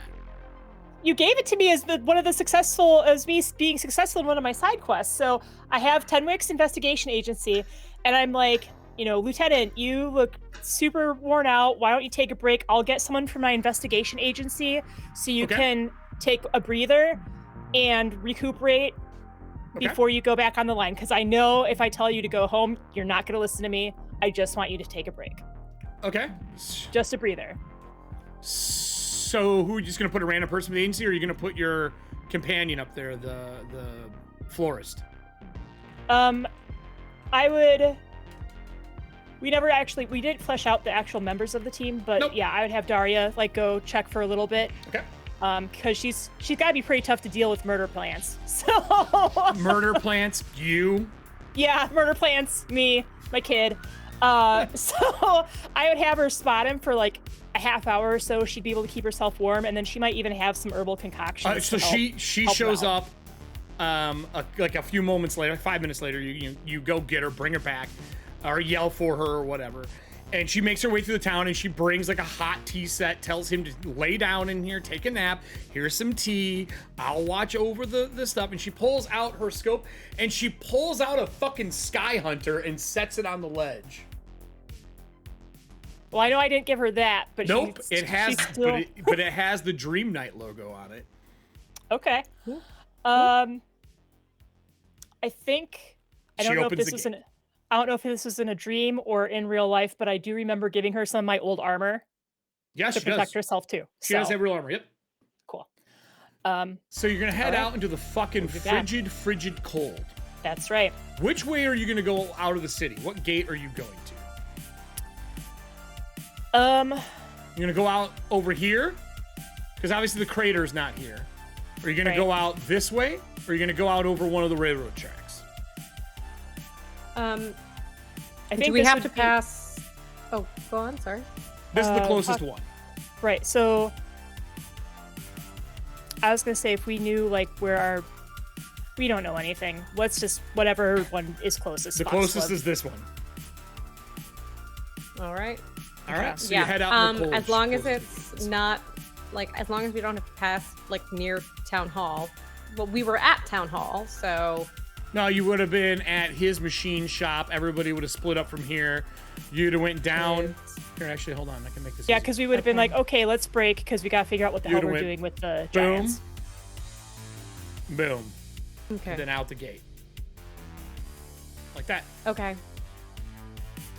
Just so trying to you cast the spells now. Yep. Get yourself set up. You have those going. You open the gate and the wind blows through, and it is harsh. So every hour you're out there, you have a chance of taking that damage. But there is a random chance you get hit by one of the rocks out here. That is not every hour. That is depending on where you go. There's a chance you get hit by one of the ice balls. So as you make your way out, how close to this giant do you want to get? How close to the sound do you want to get within visual range? And who's carrying a daylight lantern? I'm carrying the daylight lantern because of my illumination. Okay. And then I think at this point this is when we would start using Foxglove's feat for influencing nature to figure out like where we could find the closest mammoth. Well, then we'll do 10 minutes, and this will be that first 10 minutes. They got the horn up and it was working because you went out about the same time as them, and they're testing it and getting ready to roll a natural one. And then we hear the burr, and then you hear and we're like, horsey oh noises. shit. That didn't sound good. You're like, oh fuck, that's not what we want. I just heard a third one. Did you just hear a third one, Foxglove? Yep, exactly. So, give me your roll for your. Let me take us to the. Let me take us to the one that shows this. Actually, I'll bring everybody back on screen. Oops, wrong one. I lied. So we have in here. You're using. Which power was it?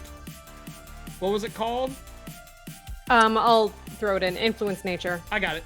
influence nature. I put it on screen. So influence nature. The GM determines a DC. It is harder because it is cold out to travel, but finding tracks in this, once you find them, you'll be able to follow mammoth patterns pretty well because, you know, they leave a fucking trail. Give me your roll for 10 minutes of traveling through the cold. Audience, can I get percentiles from you? I need 1d100 for this first one. If it is 15% or lower, there's a chance to get hit by an ice ball. So while we're so while we're doing this, I'm actually going to, during this 10 minutes, I'm going to pursue a lead, which is find a fucking mammoth.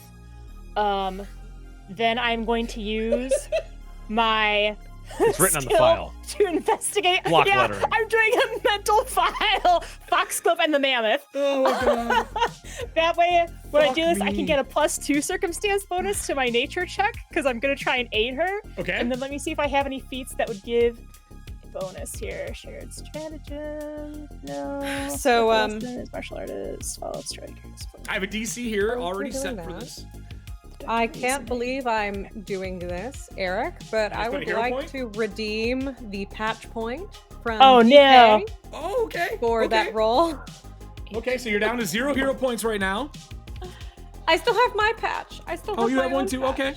Okay. Yeah. I aid, but just barely. I rolled a 2 So how much for a did total of 23. So that means I give you a +1. I got a 31. All right. 31. Is that with my +1? With that? No, but I can't re-roll it because I already did. So the normal DC for 15, an average DC is 34. But because you are tracking through dense snow and you can find trails in it, it reduces it by 5. No. No. So like last minute in your 10 minutes of looking around, you find a trail of 2 mammoths walking, behind one another, and they head behind the direction of the sound. So you got, if this is the creature here, it is on the back side of him where they're walking. So you found your trail. Are you gonna hustle towards the mammoths then? Yes. Cool. Yeah. And as you're hustling towards the mammoths, you hear the sound of horses fill the air around Merrifield. And then a loud explosion. And the horn stops. And then you hear 1, 2, yes. And then 3 of them go off. Something did not go right in Merrifield. Oh no. All right, Foxglove, it's on us. With that said, you guys head off towards the mammoths to attract them. I'm going to take us back to Voss and Everston and a broken horn and a horse bridle sitting on the ground like 20 foot from as it had launched it across the deck of the ship. And all the Earthguard look at you and go, next horn? Why did we think a bridle would work? He looks at everyone, mate, is that bridle cursed? That's the only thing I can think of. How the fuck did that happen? It is now. Well, let's pick that up and shoot that at somebody in the face. Yeah, next horn. Let's try this again. We've done it once. It's gonna be easy. At the next horn down? Or are you pulling a different magical item? Yeah, I think we should. Can I get a D12 from the audience? Todd, I mean, it's up to you. They're yours. Yeah. Do it. I think Let's we just should. don't roll another horse bridle, please. Roll another 2. Nice. Let's get 2 horse bridles, please. I think that would be fabulous if you got 2 horse bridles. I gotta go back to the everyday arsenals. Hold on. Okay. An 8. So Magical horn of blasting. no, Wouldn't that be nice? it's not. That's not how this works. 1, 2, 3, 4, 5, 6. Sorry, I gotta count them. They're not numbered. 4, 4, 5. 5, 6, 7, 8. 11, 12. Wow. The first one was the horse bridle at 2. This one is a scarf. A magical scarf. It doesn't determine what kind of magical scarf. Can I get a D6 from the audience?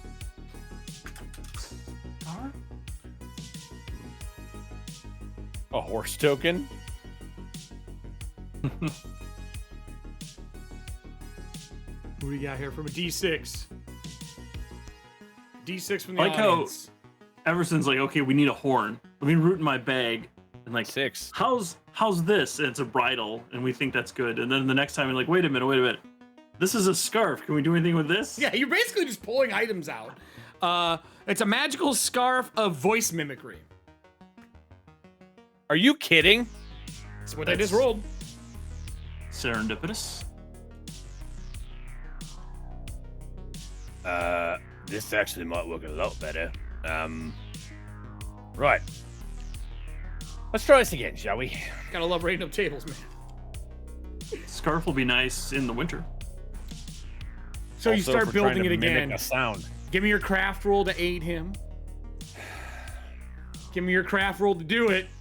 Let's hope you don't make the sound of whatever their food is this time.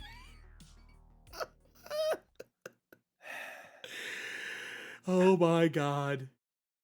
While you guys are rolling that and talking to each other, I'm gonna go over and take a look at our points that have been played tonight. So, card wise, we are short a few things. We are short hero points for sure. We had 10 squalls played, a new hero point for Voss played. We had some squalls played tonight too. Some small arsenals played. What else do we get? Any other big cards? Big cards. Voss hero point. A cannonball. There's a cannonball card in case you guys want to do some shooting off of the ship. There's a barrage. There's money being played. We have some stuff here. With that, what do we got here, buddy? 6. A 36. What is that with Todd's aid? Yep. You get it all set up. You scrap this thing together. And I'll say the first one was your first 20 minutes of doing it. You tested it. It blew up at like 10. So you spend the next 10 minutes building this one. Takes about 15 to get it together. And you go to test the horn this time. What are you trying to mimic when you test the horn here, boss? The other, like the four, like you're in the city testing it. I want to remind you. Right. So, I mean, wouldn't really want to test it here, period, then, because they're going to. Do you want to fly out into the cold? Because if so, your wall of force has to go down because it cannot move with an object. Yep. That's what we're gonna do. It's worth it. All right, you drop it. You two are going, and are you bringing your apprentices with you? Are you bringing Kellid with you? Who's coming on the vessel? I think it's just the two of us. One to fly, and someone who can't use wind. He has no mouth. Well, yeah, but it's his ship. Yes, he can navigate it normally, but this isn't a fucking storm. Well, I'm not a pilot. You can use fettering, I said, to do it, because you can speak to the spirit on the ship. Oh, right, because it's soulbound. So you should bring at least one more person. Probably somebody with deception would be a good call. Only our Sky Marshal didn't vanish on us. Your Sky Marshal's been saving you, thank you very much. Not that Sky Marshal. Now, there is a level 1 in the city that's a charlatan that you could bring out. Amir? Amir's my character God. technically is good at mimicry. I hear there's this fortune teller. There is a fortune teller in town. Todd, I would say we want a to do guard. this to ourselves? I would say a guard, or maybe one of the girls from the Grey Lotus. They'll charge you 50 gales. But they're still going to charge you for services. Would you like to arrange one of the courtesans? Because they are good at it, and they get a +5 to the roll on top of their normal bonus if you give them 50 gold. 50 gales. I mean, yeah. All right. So you get this girl who comes out, one of the dancers who's a singer and a dancer. She's all fucking bundled up. She's underneath the horn. I'm assuming you built like a shelter over it so the person's not getting pounded with weather, like a little lean-to. And she gets up to the mic and she's like, all right, well, whenever you're ready, let me know. And I will give us the sounds that we need. I have to sound like a mammoth, you said? Yeah, you know the Voice mimicry. actually, I mean, we could do. Yeah, mammoth. Yeah, let's go with that. Okay, I think I can do that. I can do that. I can give you the sound of a mammoth. I'm so excited. Yeah, she's like, I usually kill people for a living, but well, let's go. So, This is just a thirst. So, with that said, you guys fly out. I'll take us back to the big table here, which means that I would like to know how well the ladies are doing that ran out into the snow, and I will need a feathering lore check to pilot through the storm. Oh, someone picked up packs. Thank you. Foxglove, how do we want to do this? Like, can you actually handle these creatures? I'll Do be we honest, try and I lure didn't them think- somehow? I didn't think that far ahead. So I can't directly control You got how a I've planner influenced them. and a live in the moment. I can simply hope for certain effects, such as easier hunts or birds falling silent whenever danger's approaching. You found the mammoths. You're trailing them. Can we do with your abilities? Can we make it easier for the giants to follow their trail? I mean, you can make noise where you are and see if you can get turned around. If we can't control them or anything like that, can we leave some sort of trail or scent or?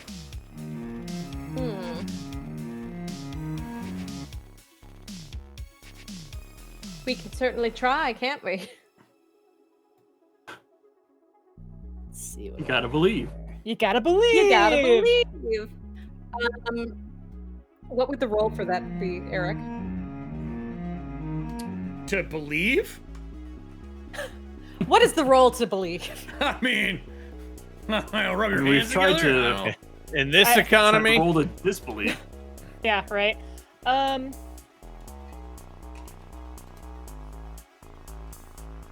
I mean, otherwise we could try. I mean, I've got my gun. We can try and herd them using gunshots.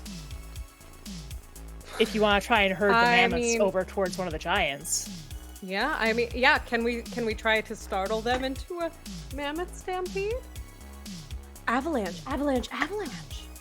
There's, I mean, You- you'd have to get do them you near want the to be edge trapped in for an avalanche? that. Not saying it's not possible, but so let me take you to the frozen waste. I was not expecting this, to be honest with you. Here's your frozen waste. I've seen Balto one or two times Oh in my wait, life. wait. That is not there though. We do The not frozen tundra have. looks a lot like a train car. We don't have Nora's train car here. It is not here. Let me fix our train car issues. It was here from earlier. Map the background.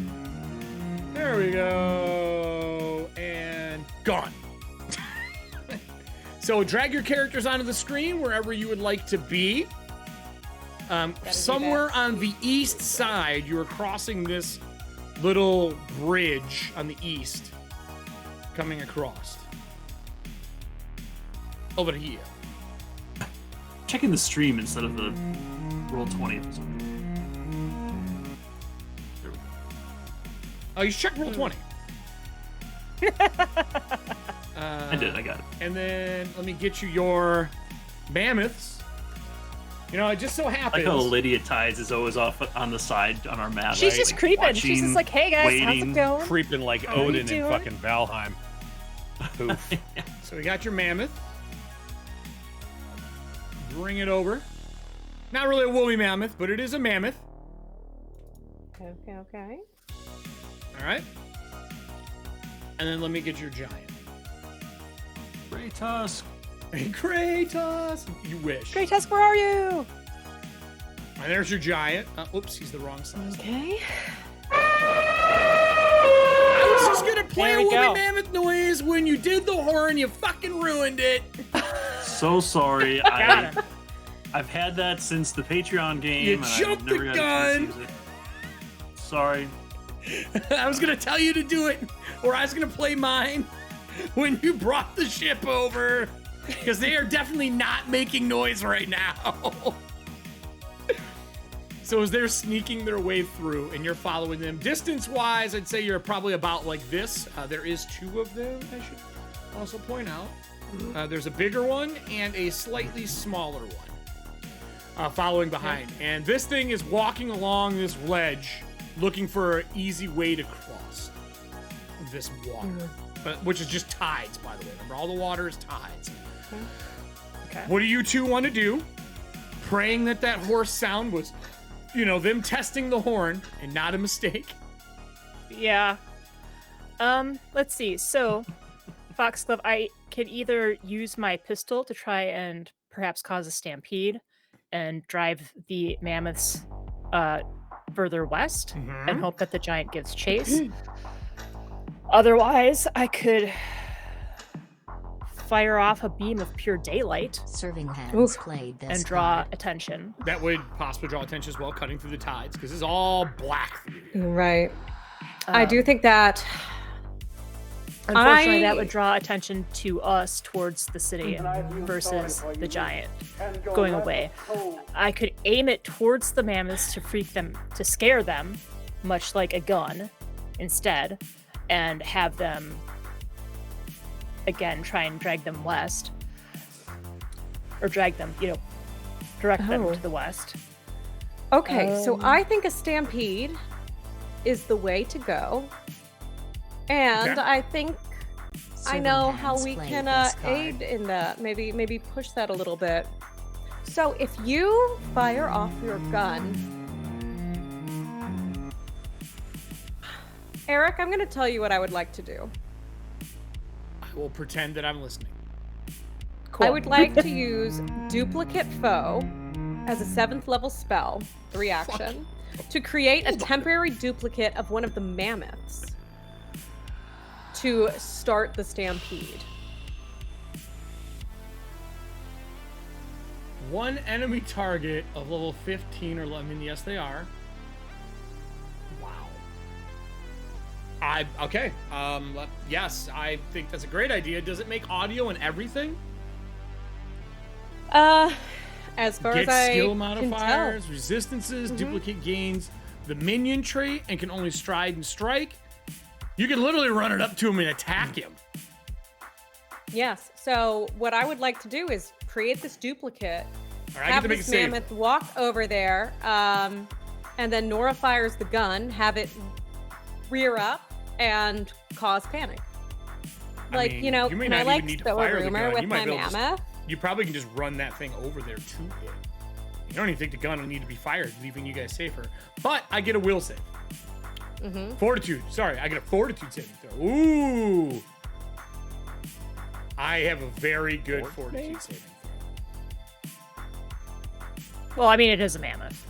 Which one are you trying to duplicate, Foxglove? Are you going to aim for the younger one?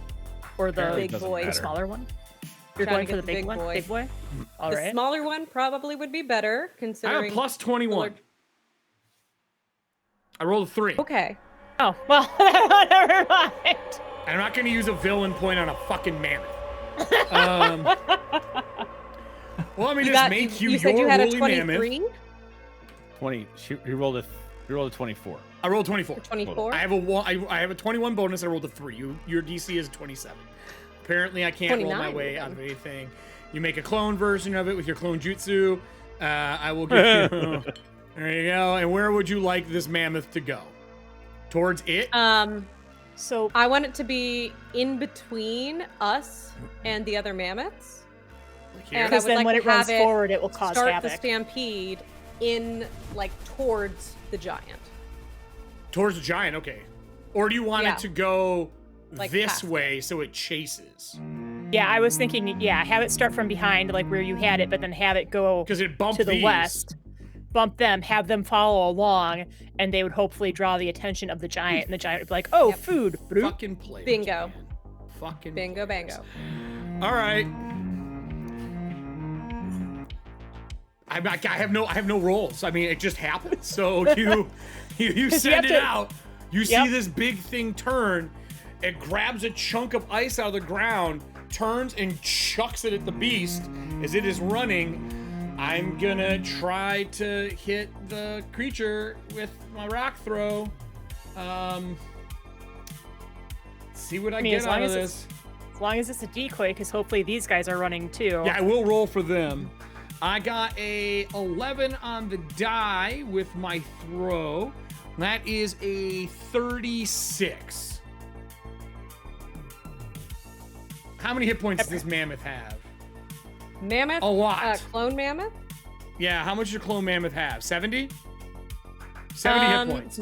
80 or 90 because you heightened it, right? No, she casted it as a level 7 spell. Okay. Yeah, I did it as It is level 11 7. level 7 Okay. spell, so. So then, yeah, 70 hit points. All right. Well, my rock throw does good damage. Let's see what I can do here. Let's see. Ooh, 17 base on there. So 17, 27, 32 points of damage.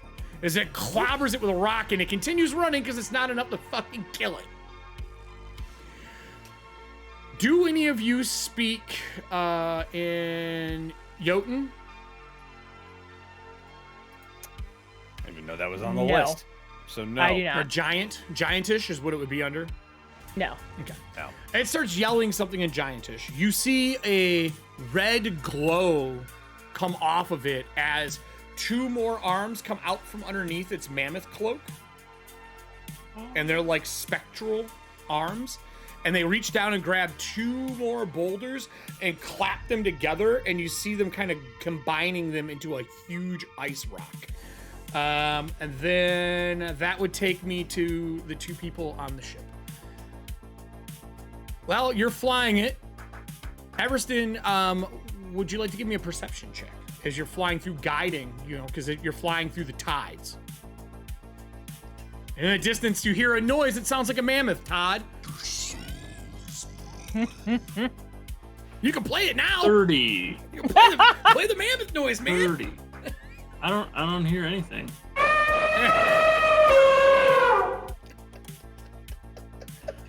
That right there. That's what you need to mimic.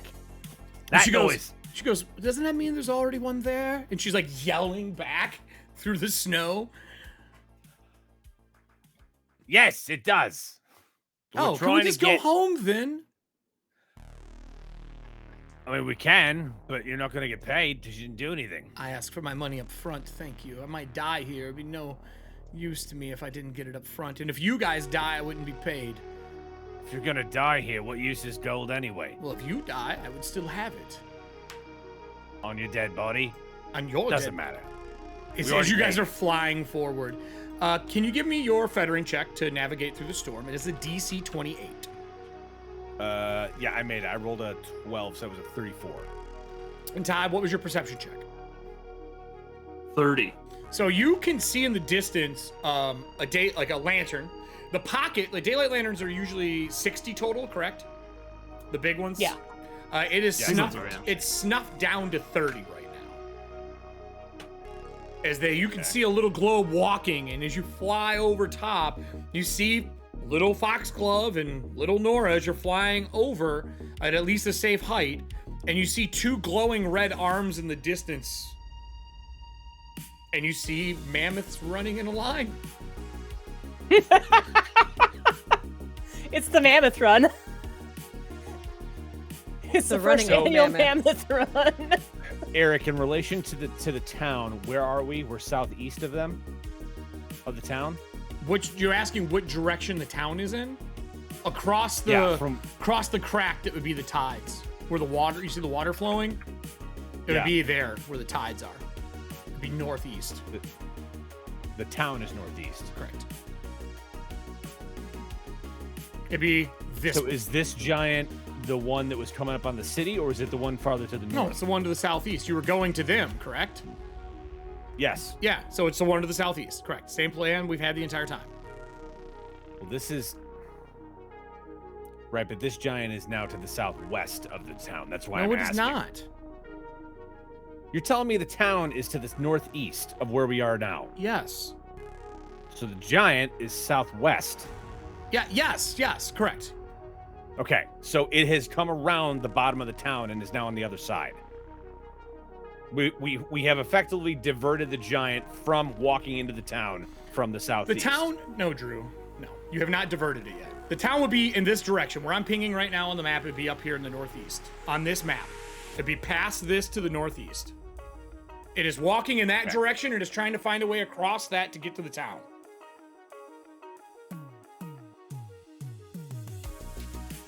Okay. Do you want me to draw a visual? No, that was enough. The arrow was doing whatever the fuck. It was pointing to the northeast. That's why I wanted to check Town? to see which giant this was. Them, where you guys are right now.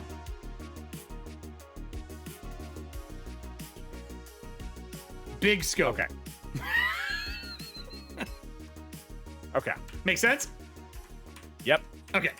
So, no, you have not diverted, but it's been slowed, which you guys wouldn't have known. There's a big crevasse that's trying to make its way across. But now, Okay, so it is we're attacking going to- mammoths. Copy. So we're gonna fly this way, Let me grab your airship. farther to the west, Let me grab your... and blow the horn. Look, all hell's broken loose. This must be the place. Right. What was the name of your ship, Todd? Eerie Echo. Was yours the Erie Echo? Okay.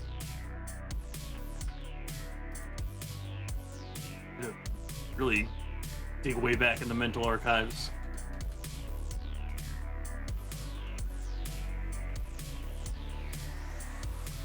All right. Just making sure that I have the right boat that I bring over for you.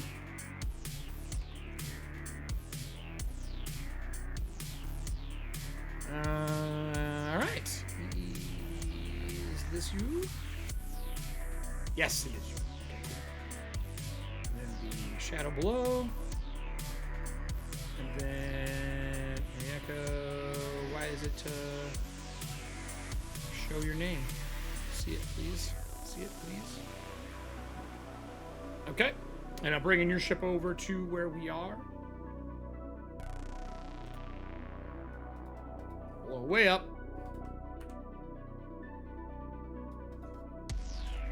Does your ship have weapons on it? I know it has a harpoon launcher.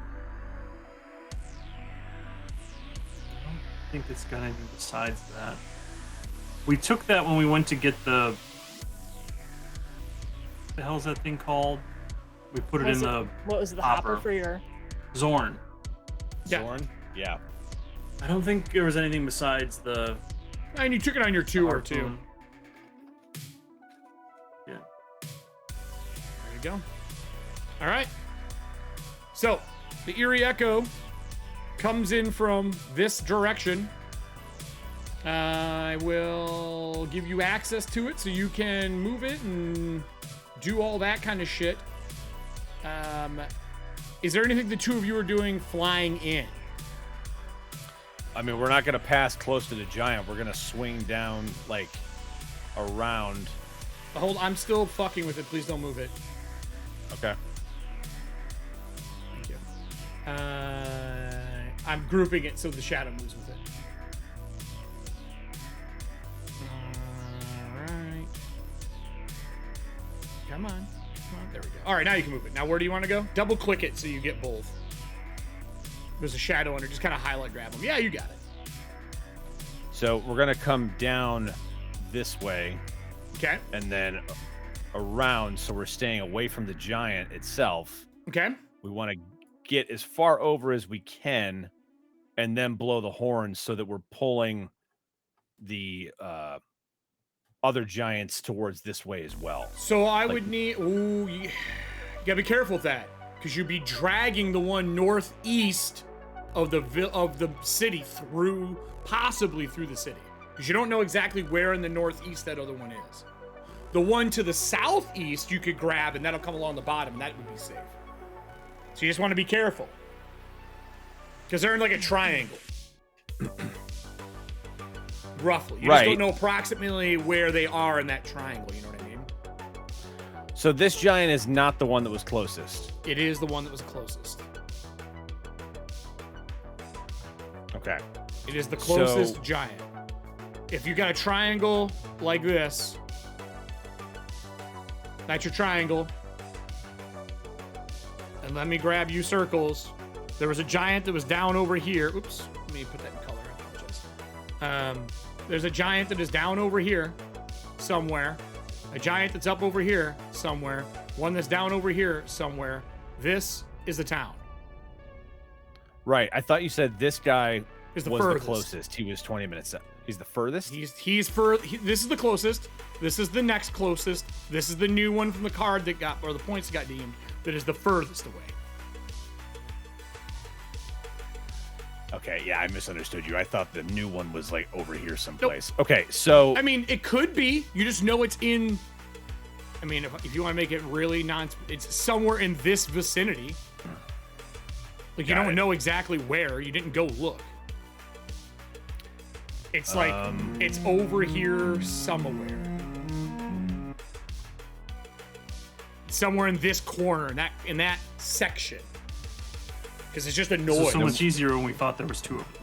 Correct. Right. But you doing that will draw this one, which is probably the best bet. Like it will draw this one as well, which is good. You just don't know where the one on the top is. Right, because the reason I wanted to draw this one away was because if it draws this one away and they were playing essentially Marco Polo, then as this one moves, hopefully this one would move as well. Correct. To follow this one. We're all doing these drawings. I just realized the audience can't see it. There you go. It's, it is what it is. We're talking about the three giants around. Yeah. Theater of the mind. Jai behind me is grooving, yes. He can hear the music. That's right. He looks like he is from Mike Tyson's Punch-Out. Yeah. So with that said, yes, what you're doing is good. Just when you blow that horn, you may have to rush this way to make sure you don't draw that one. You may have to then race north. You may have to go from here, race north, and do it again. Yeah. That's okay. Yeah, that is the plan then. Yes. Okay. So what I will do then, to make this a little easier, I will also make the Eerie Echo. I will do the Eerie Echo in this color, and here is the Eerie Echo, so we can the party as we know it, just for establishing where people are. Okay. So you got yourself we have our micro map. We have our mini map. It's like we're playing video games. So when you fly over this way through the snow, I need the audience to give me that percentile roll. The storm is picking up. We are currently up to 20% chance. So someone give me percentiles for a rock to strike the area that is here. Possibly hit one of them. We'll see what happens. We're going to use, the ship is 1 to 5 in the ones place. And the other two, no AW. The other two are going to be, we'll do DK 6 and 7, 8 and 9, and we'll have 10 be the mammoths. So give me percentiles. 35, that is enough. That means that there's a rock that hits your ship. So the storm doesn't do anything, but the magical damage will from the 5d6. 5, 9. I thought you said there's a 20% chance it did. Oh, he rolled 35. I'm sorry. Yeah. I'm sorry. No, then it hits the area near you. We made it! You see a rock hit and debris scatter everywhere. And then you see the two red arms, that thing picking up the rock. You're flying the ship in. I'm going to see if he notices you. And if I'm going to hit you with the rock, or I'm going to hit the mammoths in the tides. I definitely see the flying vehicle with a natural 20. F. That means we need initiative, boys and girls. That means we need initiative. I'm gonna add you in. Do we though? We do. I don't know. I mean, you don't. You guys can run. I don't know how hopeful we're gonna be on the ground, but okay. Let's see what we can do here. And I'll do one for the mammoths. and I'll do 1 for the ship. It's like, can we just bail? Let's just bail. We will make the ship. Let me delete this one. We will make the ship whoever gets the highest initiative, or the pilot's initiative. I'm sorry. We'll make it the pilot's initiative. So you get to use fettering for fucking initiative, boss. So, am I using fettering lore, or am I using occultism for what I normally do for fettering? Like how am I controlling the occultism ship? to talk to them. Because I was doing. It's a cult. Oh, okay. The pilot check would have been a lot higher then. So that is a 34. 34. Well, type it in. Initiative. Click it and type it in. I'm gonna roll my giants.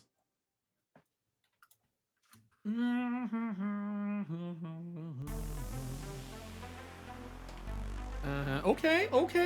It's not horrible. It's not great.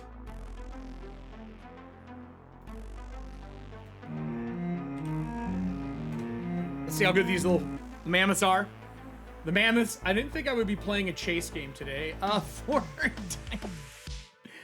18. Neither did I. 28. Mammoths are wanting to survive. They go before it. Lillian, what did you get? What skill are you? You're probably using your survival, right? This card. I was going with perception. Okay, you can use perception. That would be way better than survival. That comes in at 36. 36, so 36 for you. I will reorganize these. Boom. Now that they're all in here, as your boat comes through, you see the 2 red arms come up, and you see his other 2 arms reach down into a side underneath the mammoth cloak that he has, and it looks like he is getting ready to cast a spell. You can hear the booming voice in Giantish as he is yelling and casting something over the sound of the storm. Nora, we're going to start with you, but we're going to do it when we come back from break. And before we go to break, because we had some new people come here, this is very important. This is... So, for those who don't know, we have been trying to come up with a really cool-looking box for Ethauntia. And Riddles and I have been working. We do watching paint dry all the time. And this guy today sent me something. I saw it, and I didn't look at it until the show. Okay? Didn't look at it until the show. And here's what it looks like. Some people have already seen it, obviously, but not everybody. Here we go. I want this so much. Cannot wait. He actually got the wallpaper that is our background etched into the box. Got the colors, it's got the war lantern, it's a dual set, because I'm soon gonna get to announce the pre-orders for the new Hand of Fire dice that are coming out. They're black and red, they have the iridescent powders in them again, they have the glow-in-the-dark factor, and they look like burning, like smoldering buildings inside. Like it's a burning internal flame. So this is our box. Then we're going to talk about when the pre-orders are going to happen. It has the iridescent sheen that you get from the tides being on it. I'll play it once more, and we'll go to break. But it is fucking gorgeous. So Riddles did this up. He said he had a surprise for me. I didn't know what it was, and this is it. And it's tide stained on the bottom. It's so good. I'm so excited. And then the box is a Talon and Claw dual box. I have a couple of them around here. They look super cool.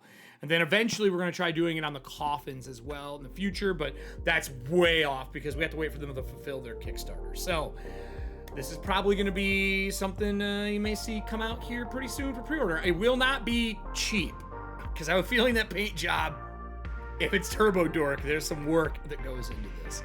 So I'm excited. If you already have an Ethauntia set, you'll be able to put your Ethauntia set in it. I don't know Trickster. I haven't talked to him yet. He just sent it to me, and I haven't talked to him yet. I have absolutely no idea. Everything else we've done glows.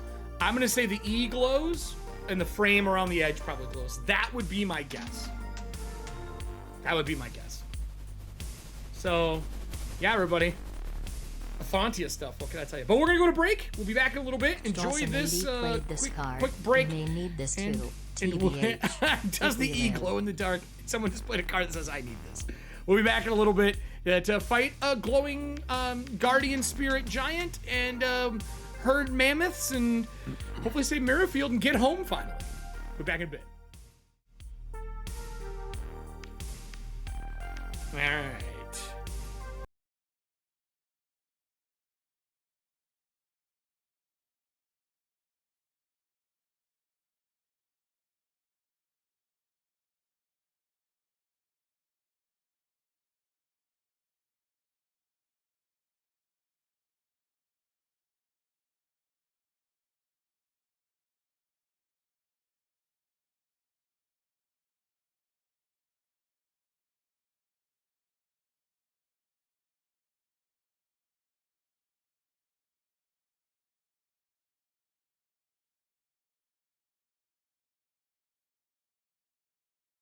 So, what did you get, Adam? What was your damage? How much was it? I was told there would be cake. 38. 38. 131. 262 damage as you are slashing away, finger guns going. He's pushing himself off the wall, both hands in the air. The first slash cuts off one of the arms as a chainsaw goes across the waist. Cuts him as he bends over. You hook it behind his head and pull it into the blast. Doubling the damage to 262. I had 20 points of shield that I was going to recharge and mega charge for 40 this round, but I didn't get to go. And I have exactly 240 hit points. As you obliterate a hole through the head of Anubis. Arm falls to the ground, and he didn't even get to leave the pit, as there's just a geyser of purple green energy that, because I wanted to kind of have something that we can use in the future for stuff, so it wasn't just like a one-off place, and especially since the group is going to be kind of searching through the place, and they're going to be taking it over. So you can see here, it's pretty big. And we're starting in the sub-basement. Now, to her competition, and how many people get too busy trying to beat their own high score in a pilot sim? Notice it's targeting one person. Me with all the pink stuff? Yeah, you're there. You're like waiting out front with all these things. Cinder walks up with like 12 muffler cakes. Even though you got all you can eat at 4. Yeah, it's noon. I have 4 hours. I know that Hands went off to Black Ogre. He's like, Yeah, I got you something here. Hey, thanks. But here, I got that one. Here, put that on your hand. okay. What's it? Oh! So Black, you're obviously there. Green is there. This is awesome. Blue, do you show up after playing the squirt game? Yeah, probably with enough prizes for everybody. Just like little. So I need a stuffed roll. animals. And as this happens, I see how I was supposed to pass. Oh. I was reborn as someone else. Oh. After a dare to touch an ancient, glitchy figurine. Oh. Spoiler alert. The character I rolled, her origin is velocity cursed. She is also an engineer. Now, because we have this, as we will bring you in, we're going to put up the deaf version of Kelly. We'll be able to hear you. The rest of the audience won't be able to. I will bring you in shortly. Kelly. Oh no, she's dead. You let me know if you are... Buddy, I see you're on camera right now. I got it up on the other monitor in here. You got to drink that crash. You got to do it proud. Suck it up. Trust me. I do it with you, but I'm all out. Can you give me...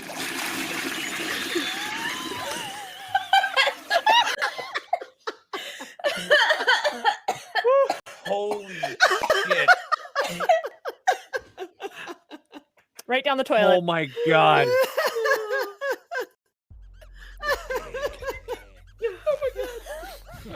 sorry. It was Broke bad, Eric. You do it, I'll do it. And you hear a of him opening one. And he's like, sweetheart, I'm gonna die. That twerking heart is Cinder's heart right Twerking now. heart. Oh god. This go- Me. Fucking seriously? Serving hands? A 1.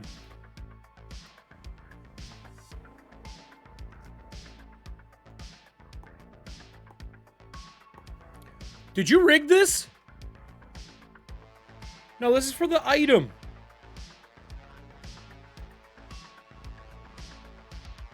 Would you rig that?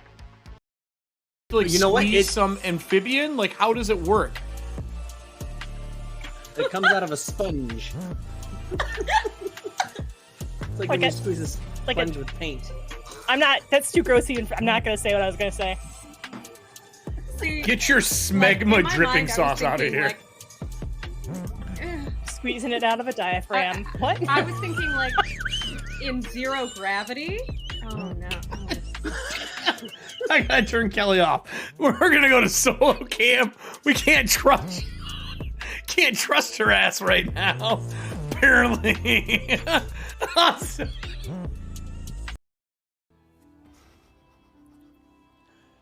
Yes, he is.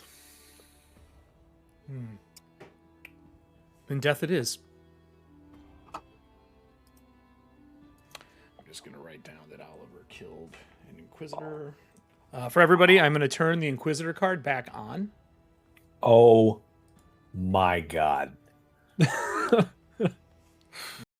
Do not let Trickster name your shit ever. Ever. We are on a train in the game and we got a hype train. This is a once in a lifetime achievement. I don't think this will ever happen again. Welcome to the true MVP hype train.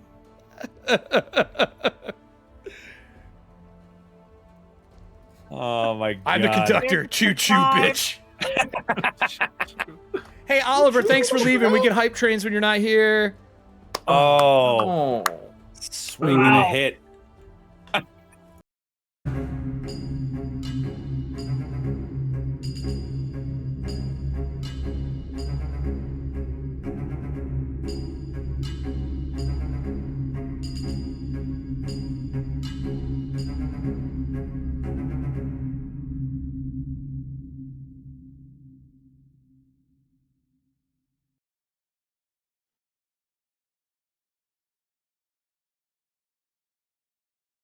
So, what are you gonna do about this?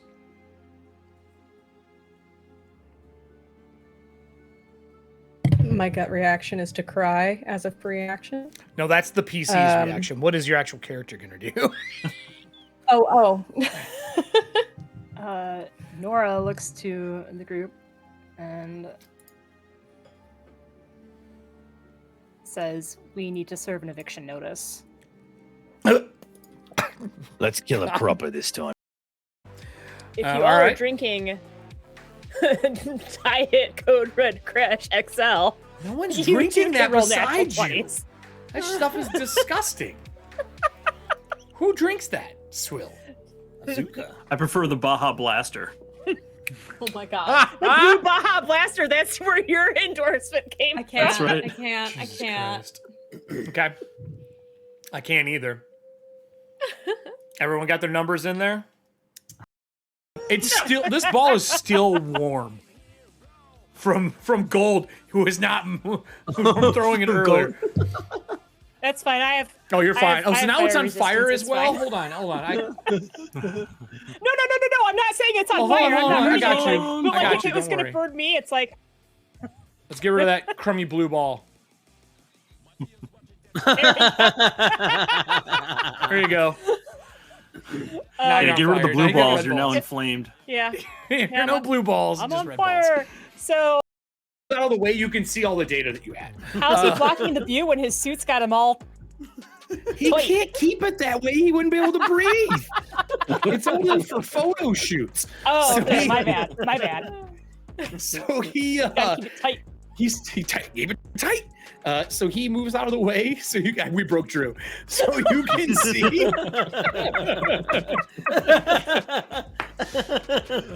So you can see the data, and you were wanting. In a dream, are we? Well, I could take us all out of here if you want.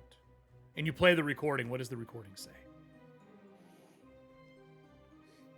Your soul is mine. The recording, I Certain think the hands recording play says this something card. like, "This is all a dream." Mm-hmm. And if when we have time, that's She goes, fine, Nim. I have the comms open for Listen, everybody. can I An spend actual it? golden Can I apple, and I, spend like, it? pull- Is it money? It's money. Is that an actual gold apple? She like leans in. I mean, I could try biting it. But Is it I like the real teeth. gold? Sure. Hey, Can we just convert It's these to sellable. bars so we don't get a bunch of questions? if it's sellable, no, because then they know. I mean, you don't want to get caught. Be like, who paid you? Well, I got gold apple slices. Like, Frogger Force.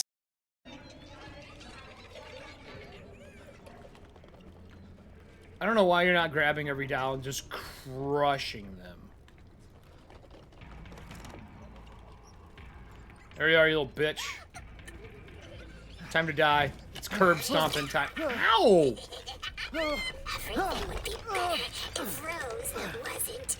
Fucking monster. There you go. Give him the axe. A bag and going, oh, that's where that bell is coming from. And just stuffing the chips into his front face. Eating my chips? Oh, Are you eating my chips? so sorry. Leaves the door. And he like snags them from you. There's like just crumbs in the bottom of the bag. He's like Thank you, trying to King eat them. Bashman, for Has- the tier 1 subs. Well, He's we like, argue about a bunch of shit everywhere. This happened to my cousin once when he went running off looking for his wooden boy. He got trapped in a whale. Yeah. what was. I think I heard that story before Ralph asked. God damn it. Oh, I may have told it. I don't know. I may have dreamt it. For all I know. That's your I think you brought it up at one Pedo, point. right? Yeah, yeah. Yeah. The boy's name started with like a P or something, like Pino, Yeah. something. Pinoshi. Pan- Pinoshi Pop. Piccolo. Pinochle. It was Piccolo. He had Pinochle. green antennae. I remember this story. Yeah, I remember the story too. I love how you guys just played a game of telephone, yet you're all on the same call. What? We went from Disney to Dragon Ball Z. What do you want? It's anime. His name is Piccolo. That is canon now. That is Valfest's cousin. Shit! That's a 20. Fuck you. Is it? Yeah, it's a natural. It is. Oh, okay. No shit. Yeah. Yes! I Believe it. There we go. God damn it. I'm a master explosives Oh. expert with no knowledge. We know what Oliver's gonna be putting his next fucking skills into. He's like, great. All right, so we're gonna save it, and we're gonna test it on screen.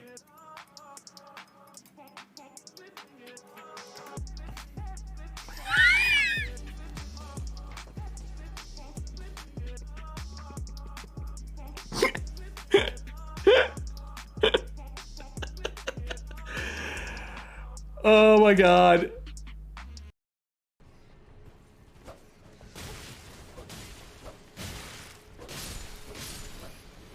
Two of them down.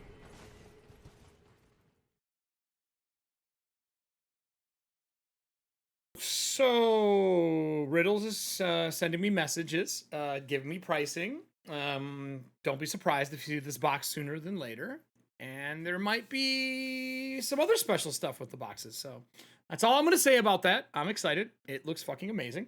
I just realized my camera's very low, and I will fix it. Whoop. So, bringing us back into what is going to be super dangerous. And I don't apologize for it.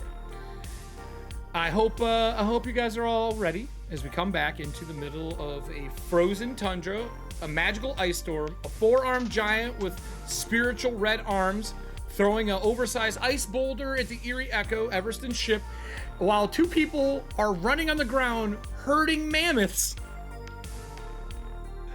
hoping to lead all of these giants away from Merrifield so they can wait out the week and make their way back home. See if they got it in them. All right, everybody. Oh yeah, by the way, playing this one more time to taunt people. So we're starting with the top of the list, which is Nora. Nora, you are walking through almost 6 foot of snow. Yep. What do we want to do?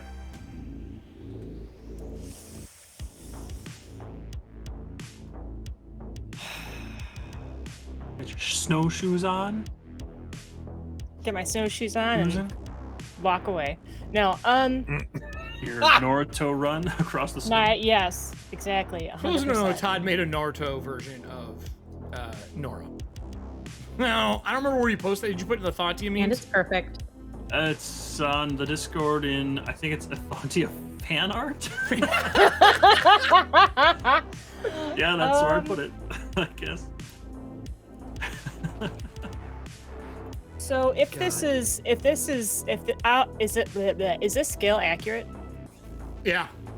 Yeah. So he's 65 feet away. Yeah, I think. Measure across him for me really quick. How big is he? He's 30 feet. Yeah, that's accurate. Okay. Because you're 5 foot, right? Yeah. Yep. Let me take a look at my actions real quick.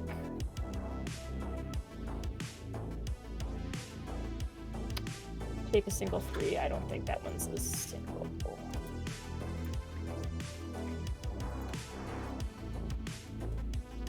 No, it's a 2 action. I'm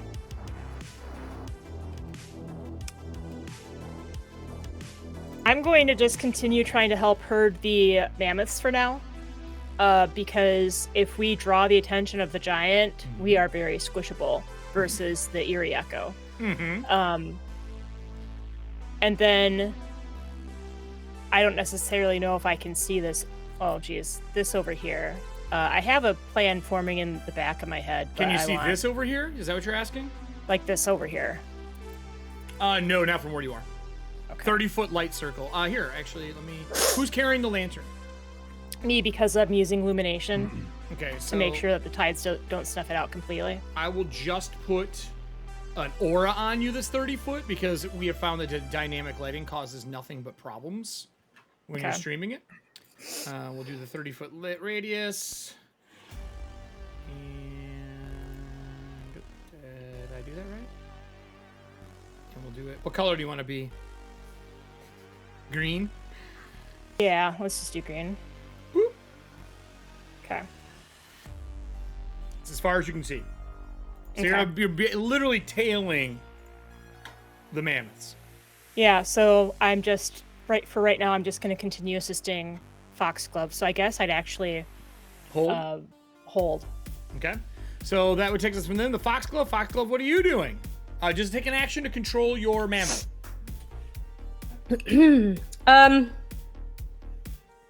No. See I will that let it dissipate. Foxglove is spamming Shadow Walk as a saving grace. No, that was earlier. Okay, so I just saw the Shadow 5 Walk. different You shadow Walk. walks. You Shadow Walk. yes, that was earlier. Gotcha. My question is, so does the giant see us? It doesn't look like he has, but he is. He's got a boulder in his hand right now. And he is aiming. The Erie Echo flew by. You guys did notice the Erie Echo. And it is throwing a boulder in that direction. Okay. Like, basically, it flew by and it's, like, tracking it and throwing it. Awesome. So what I'm going to do is I will hard for drop the spell on Duplicate Foe, and I will instead switch out to and cast Visions of Danger to make it look like this mammoth has dissipated into thousands of first horrific. little creatures. What's that? Well, so it did get hit with a boulder. You can make it look like it's dead. That's up to you. Yeah. Yeah, it's like, you know when you squash a spider's nest and I do, all actually. the little ones come out? Yeah, I want it to look like that. Okay. What does this do? So it's an illusion of horrific creatures, fills the spell's area. The creatures look like tiny swarming monsters with a specific appearance of your choice, such as hellish flies or animated saw blades. The burst deals 8d8 mental damage to each creature that is inside the burst when it's created, enters the burst, or starts its turn. So that is, and that burst is a 30-foot radius, so I'm going to have it be, you know, from... it looks like it'll be like right at the side and will then And what's hit. my save? The save is going to be 29. Did you throw it in chat already? Oh, yeah, you did. Okay, 29. Yes. Will save too? Fuck. Yes. It just says same throw DC 20. Does it say will? I don't even see which one it is on there. It just says saving Succeeds throw. at its will save, can immediately attempt to disbelieve the illusion. All right. Yeah. All right. My will save is still good. It's not as good as that fort yo, but it's good. It's an enchantment and illusion, which I do get a bonus to. As you see a second face come up behind him, as the cloak and everything, like the hood fills, and you see like looks like a mammoth, like a spiritual mammoth head. I unfortunately rolled a 1. I am going to spend my villain points. Okay. It doesn't matter because I rolled a 3 as a follow-up. Beautiful. Let's roll that candy. So hold on though, 25 is my thing, but I get +2 versus enchantment and illusions. So 25, 26, 27. It's a 29. I still don't get it. Utes. Okay. Oh my gosh, this is so many dice for no dice tray.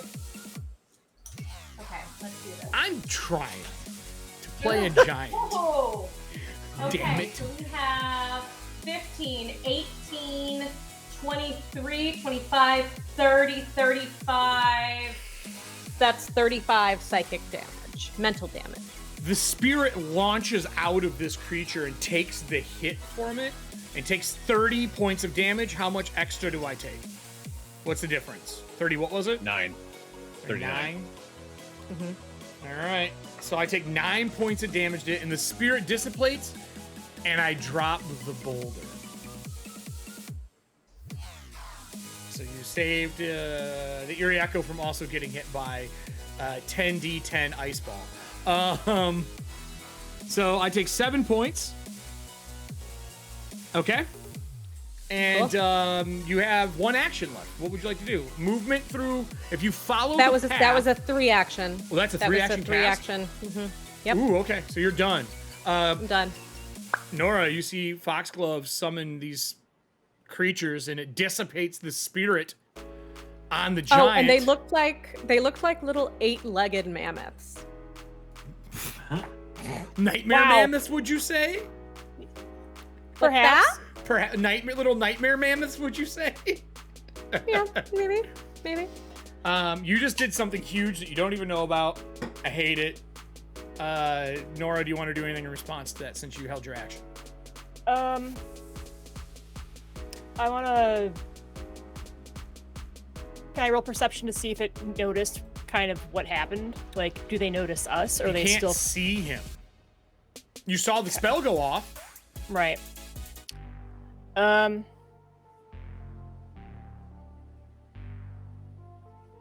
can only see what's in your light radius. You could see it when it was glowing, but you Well, saw the I can spirit see it come because I out. have life sense. Oh, you can see it then. You can see it and the spirit. So you saw a spirit die, Okay. and he's still alive. So I forgot you have Okay. life sense. I forgot about that. Okay. And it drops a boulder in front of you. Drop the boulder. Would you like to take a shot? Or do you want to stay hidden? I want to stay hidden for right now. Are you so I'm going actually... to dim the light? Yeah. How small would you like to make the light? I want to shrink it down to like 5 feet, which would make it 10 feet for me. Okay. All right. Anything else? So that's an action to dim it. Action to dim it. So 10 foot, you said? Yeah. And then what are these two mammoths doing here? I'm gonna Like, actually are they continue running? running. They're going to continue running? Okay. I just haven't got to go yet.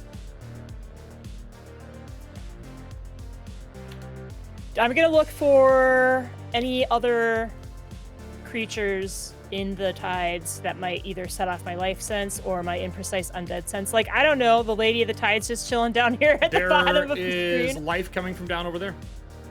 Okay. Is it as big? Like, what's this general size? Large. Like, I'm not large. Okay. 10-foot area. All right. Then I'll just tell that to Foxglove that to the south of us there's another life form of some sort. Okay. About 10 feet. And that's one of the reasons I shrunk the light. Okay. That's it for now. All right, goes to the next person in the pack, the Eerie Echo flying by. What would you like to Foxglove is do? raising her hand. You can't see the creature anymore because the glow is gone. Eric, Huh. real quick, No. I just realized I missed one of my d8s, and it was an 8. And I take another 8 points. All right. Cheater. Technically, I did another 8 damage. So, Eerie Echo, this is you and Everston together and the crew.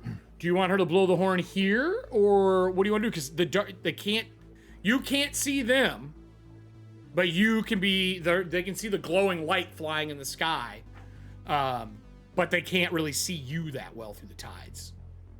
Like, it's engulfing it. So basically, you're like a moving bubble. And if they don't get inside that 60-foot radius, they're not gonna be able to see. Got it. They were doing a blind shot as you were flying by, but now I don't get to do that. Let me ungroup. I will give you your 60-foot radius too. Yeah, we're gonna kind of cut northwest as she blows the horn, so they can hear the sound traveling in that direction if they're listening close enough. Okay. So there's your 60-foot, because you're a bigger vessel. It bumps it out further. Oh no, because it's strong enough to reduce it. Sorry, I lied. You're 30. You're 30 foot off of that. You're half that distance. Where would we like to go? Which direction? We're gonna move, like I said, to the northwest. So we're gonna move flying that way. Okay. I'm just gonna Yeah, do this. as she's Oh, shit. blowing, like traveling that way, so they can hear the sound move. Hopefully. Oh, okay. I see what you're saying. What's the speed on the ship? I don't know. I don't have the stats for the ship. Oh, I thought you said you had it written down. Well, whatever its movement is, I'll take a full movement traveling that way while she's blowing the horn. Okay. So give me your feather check to fly through the snow. Or your call check. It's a 34. All right. Easily keeping it going. Everston, what are you going to do on the ship flying by? Are you disembarking? No. Can I see the giant from where we are? Nope. 30 foot out. All right. And it does not have a light right now because its spirit just went away. When it had the spirit, you could see it somewhat. He would need to fly closer instead of away from it if you're going to be popping shots. Okay, then I think I'll just have my shield out and raised at all times, just in case something hits like happens ice. to Are you next to strike us? And I want to stay within, if not adjacent to, at least within 10 feet of both Voss and Can't do the that. You can only pick hornblower. one. She's at the front of the ship. Voss is a big boy. I'll guard her. Okay. So you're guarding her, which is important. Can I get percentiles from the audience, please? Percentiles. Yeah, please from roll the audience. percentile that misses us. Yeah. I don't know what it is, great. but just please roll that. We're at 25. Higher than a 20. We're at 25% right now. It's the beginning of the round. It's 5%. Okay, so higher than 25%. Lower than 25%, please. Lower than 25%. That's what we want. Higher. Lower. Real big. Real big. Like a 1. Big, please. big, big. 1 means the Big, echo gets big. hit. Big, big. 6 and 7 is Nora. 86! Katie, I love you. Nothing hits you guys. As you fly If this off. were the Glass Cannon podcast, that would be the worst possible result, no matter what. So she's like, That's just what they chose for 86. okay, all right. And she walks up to it and she's like, Boom, and she screams like a mammoth with a 32. Go ahead and play it, Todd. I closed Listen, mine. You're just gonna demand it from me. I'm not gonna do it. What? Wow. What? There we go. That is the ship. I'm gonna go. Run. Jump.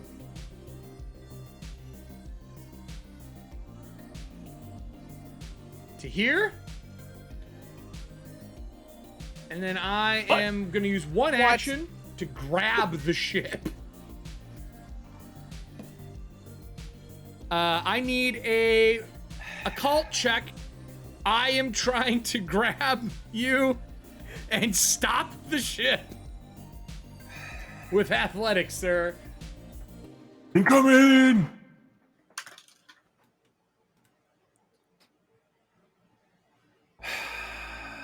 That's a 40. Okay. You look at my giant's athletics. As he's trying to grab, this long, slender, gray-skinned, mammoth fur-cloaked creature jumps into the 30-foot of light. With my athletics, I have a 22 on the skill check. Let's see what I get. 22, 33. What did you get? 40. Fuck. Woof. It misses and it lands and snow explodes in the area. When he lands, he's close now. These creatures are weathered from the wind. Their skin is all dry and cracked. They have ritualistic paint on them. On glance, you only used one action to pilot. Would you like to make a knowledge check on this, Drew or Voss, looking out the back window of the Eerie Echo to maybe know what they actually are? Sure. It would fall under. They fall under, I believe, nature, society, or nature. Your choice. I'll go society. Okay.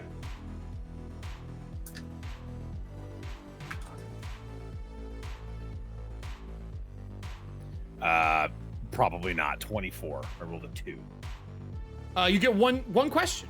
You know they are known as Taiga giants. They are spirit worshipping giants.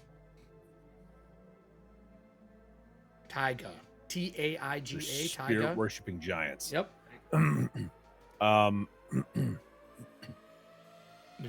They're extremely religious, and they use spirits as like their magical source. Did we see the mammoth above him when we were flying by? Did we see him or no? No, it's gone. Somebody destroyed my spirit. No. Before. Yes, you could see the red it? glowing spirit. Yes. Okay. I want to know if when you got within that 30 foot, like coming down and around, you would have seen it and like dipped out of that range. Like, do they use them? Is it? I'm trying to ask here. I don't know.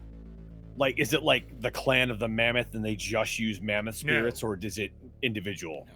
They use. You would know that they are protected by ancestral spirits.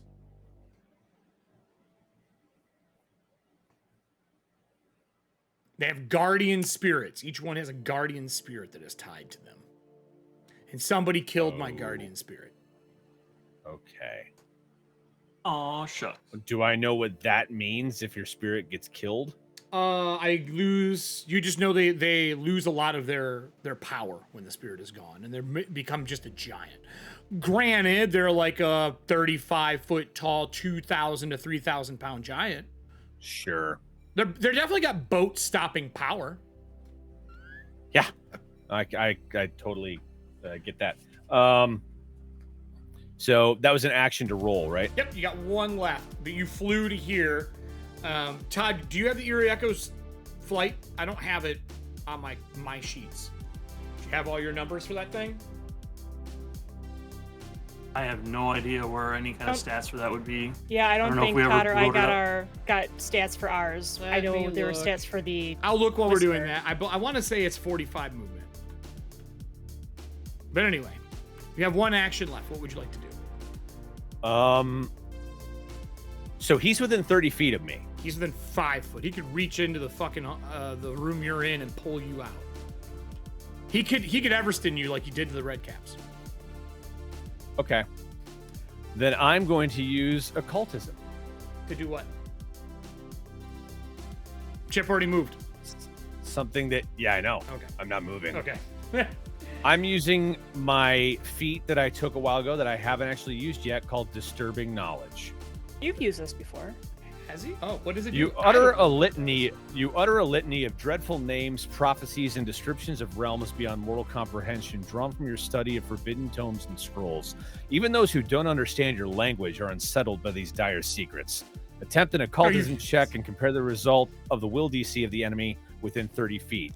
Well, it'll be Or too the will lower now DCs because my spirit's gone. Yeah. Or the will DCs of any number of enemies within 30 feet if you are legendary in occultism, which I am, but he's the only one. So, see how this goes. I don't like this. Fly speed is 50, Todd. Okay. 50, copy that.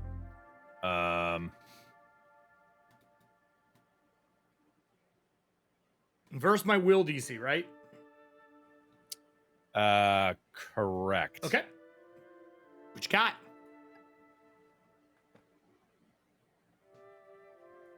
Can't believe it. I lost all my fun powers. Are you kidding me? I'm using my other patch. This is fucking bullshit.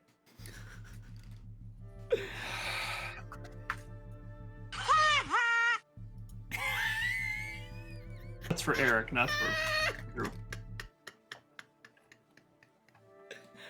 Okay, I'll take that. That's mediocre at best, but I will take it. Okay. A 40. A 40. You just had to beat my DC, you said? Yep. You do beat me, but it's not a crit. Okay, so he becomes frightened 1. F1. Okay. All right. Mark Nice. down. Done. All right. You're all done. Echo is done. We go back to Nora. Nora, what would you like to do? Nora and Foxglove are basically going at the same time. And the mammoths. Oh, I forgot to move the mammoths. That's what I got to do. Well, they run this way. Man, this sucks for them. They run to here. So They hit the cliff edge. And they stop at the cliff edge and start backpedaling, trying not to fall off. Unfortunately, I failed my save. This one topples down the mountainside. And so does the little one. No. you know what? It's What us is or the them. distance for fall damage? What is the damage? 1 per foot, right? Half the distance fell. Okay, so they just fell 80 foot, so they took 40 points each. They can shut it off. They're tough animals. It's fine. Whatever. I turn to Foxglove. Do you think they can handle themselves? Probably. I mean, mammoths are hardy creatures, right? I was talking more about the ship, not necessarily the mammoths. But I mean, that's clippable. Sorry, I was distracted. By the snow. There's so much snow everywhere. Wow. do you want to head back to the town, to Merrifield, and warm up, and then see if we need to cause a distraction for the third one that arrived on the scene? I think that's a good idea. Okay. Okay. So we're piecing out so that we can keep an eye on the other two. That group doesn't know that, so you just start running back. Can I get a survival check to make your way back successfully and not get lost in the snow? The DC is a little lower because you do have a path, but the snow is so heavy it's already like blowing over trails and stuff. Survival. I will spend a patch. Oh, okay. Because I can do better than that. I got 37. A 37, okay. Yeah, you manage to get yourselves back. It takes you that whole like 10 minutes of walking to get back to the city. They open the gates back up for you. Laying at the gate of the city is two dead, they look like oversized people, but they're in the snow and they're half buried. And you see your girl standing up top with the rifle, and she sees you walking in, and she's waiting, and when she sees you, she untrains it off of you, and there's two dead bodies laying there. What happened here? She yells down, she's like, I don't know. There was a group of them that showed up. I picked off 2. The other tower took out 4. I'm going to use my imprecise undead sense to see if they are actually undead. They are undead. They are undead. Are you going to roll one over? Yes. They're undead and they're pacted. They look very familiar.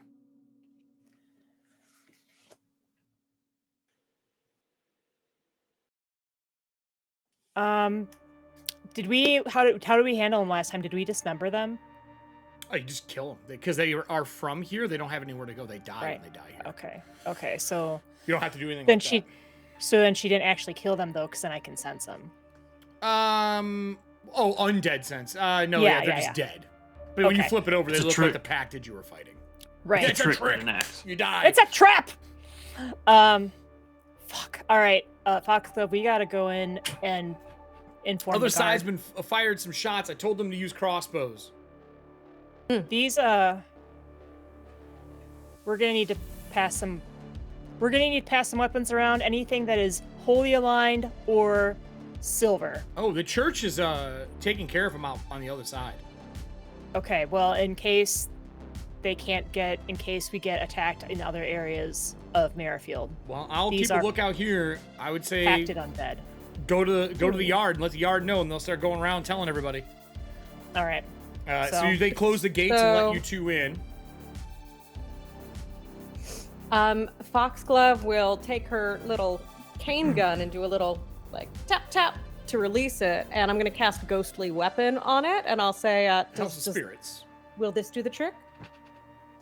Nope. No, it has to be because they're the same thing that we fought in the fortress ruins.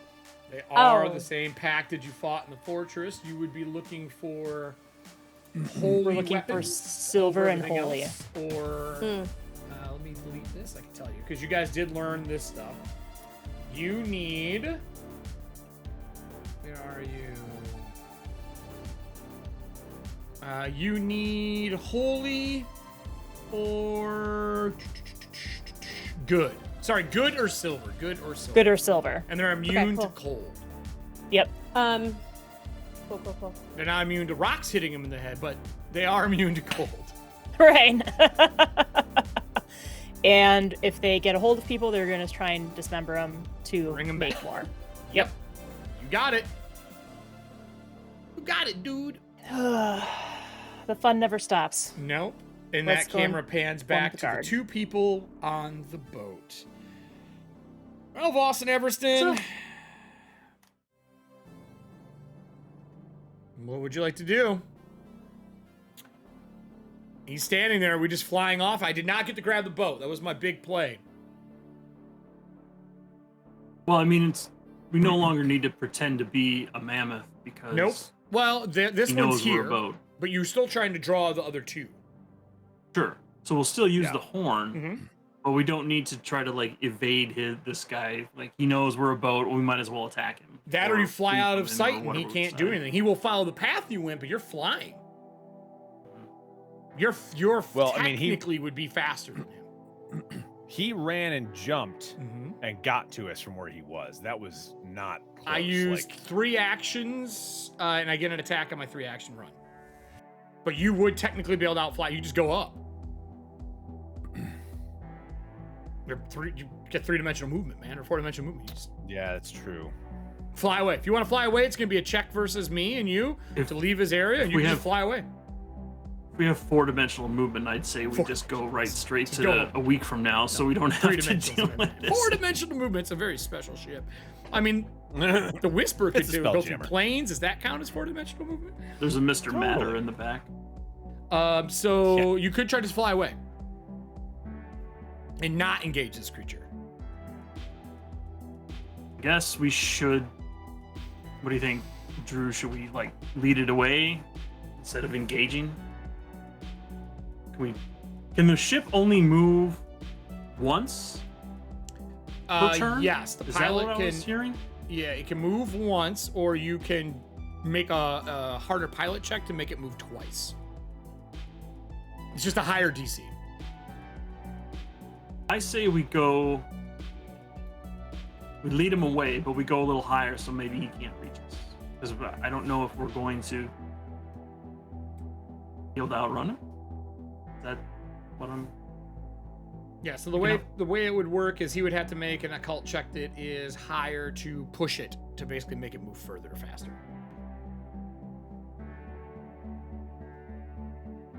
Up to you. 50-foot fly. DC for it is a traditional DC to make it work is a DC 22.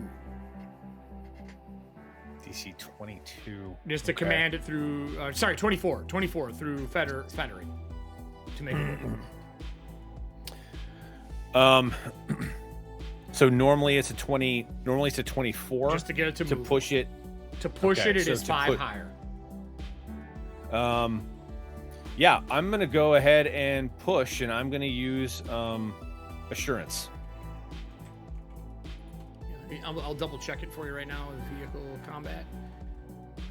Can you use assurance in combat? I don't know. That's why I'm asking. You can assure. I think you can use it whenever. Wow.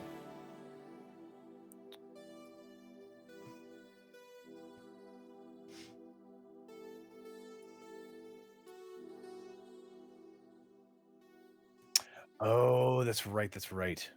No penalty, no bonus. No woman, no cry. I'm looking here. I'm So scrolling you through the said 20 vehicles. I just want to point out that one of the vehicles says Velociraptor.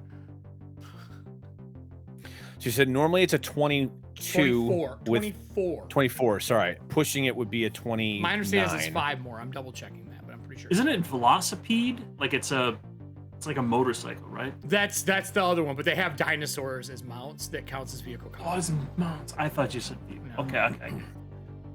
But I'm looking for it right now. I thought there was. Yeah, Pathfinder's got motorcycles, monocycles. Yeah, they do. Cool shit like that.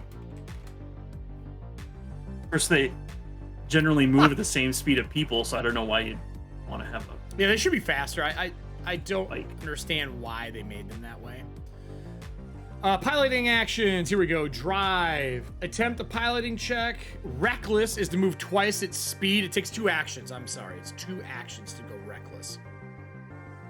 And that's but two, the DC still the same? Its DC still the same. It moves twice its speed in a straight line. And then there's reckless 3 actions. You take a -5 on your piloting check to maintain control of the vehicle. The vehicle moves up to 3 times. That's the one I was thinking of.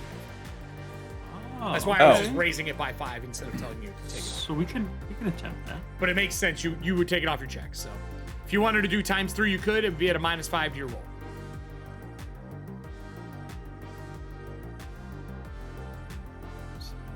And we'll move you 150 foot. Which is fucking. We'll just switch maps back to Merrifield. Yeah, I think we'll try that. All right, make a roll. Don't fail it, or I'm gonna grab you.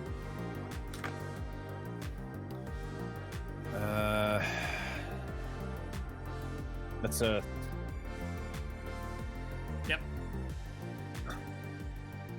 Yep. Right. And then I would roll. Correct. I did roll, and I rolled an 8, which gave me a 33 total, so I still made it. Okay. And I got a 30, so it's not enough to grab the ship. Okay. So that's at least that's my DC, because I get attack opportunity. So as you leave the area, flying out, whoosh, take off into the darkness, curving back, and you kind of you come back in the area looking for the dome of light that expands out. Well, I mean, there to make your way towards, because you need to have a beacon, otherwise you're just flying in the dark. So you're basically coming back to the beacon point and flying out towards wherever you want to go now. You'd have to do that because you can't see shit.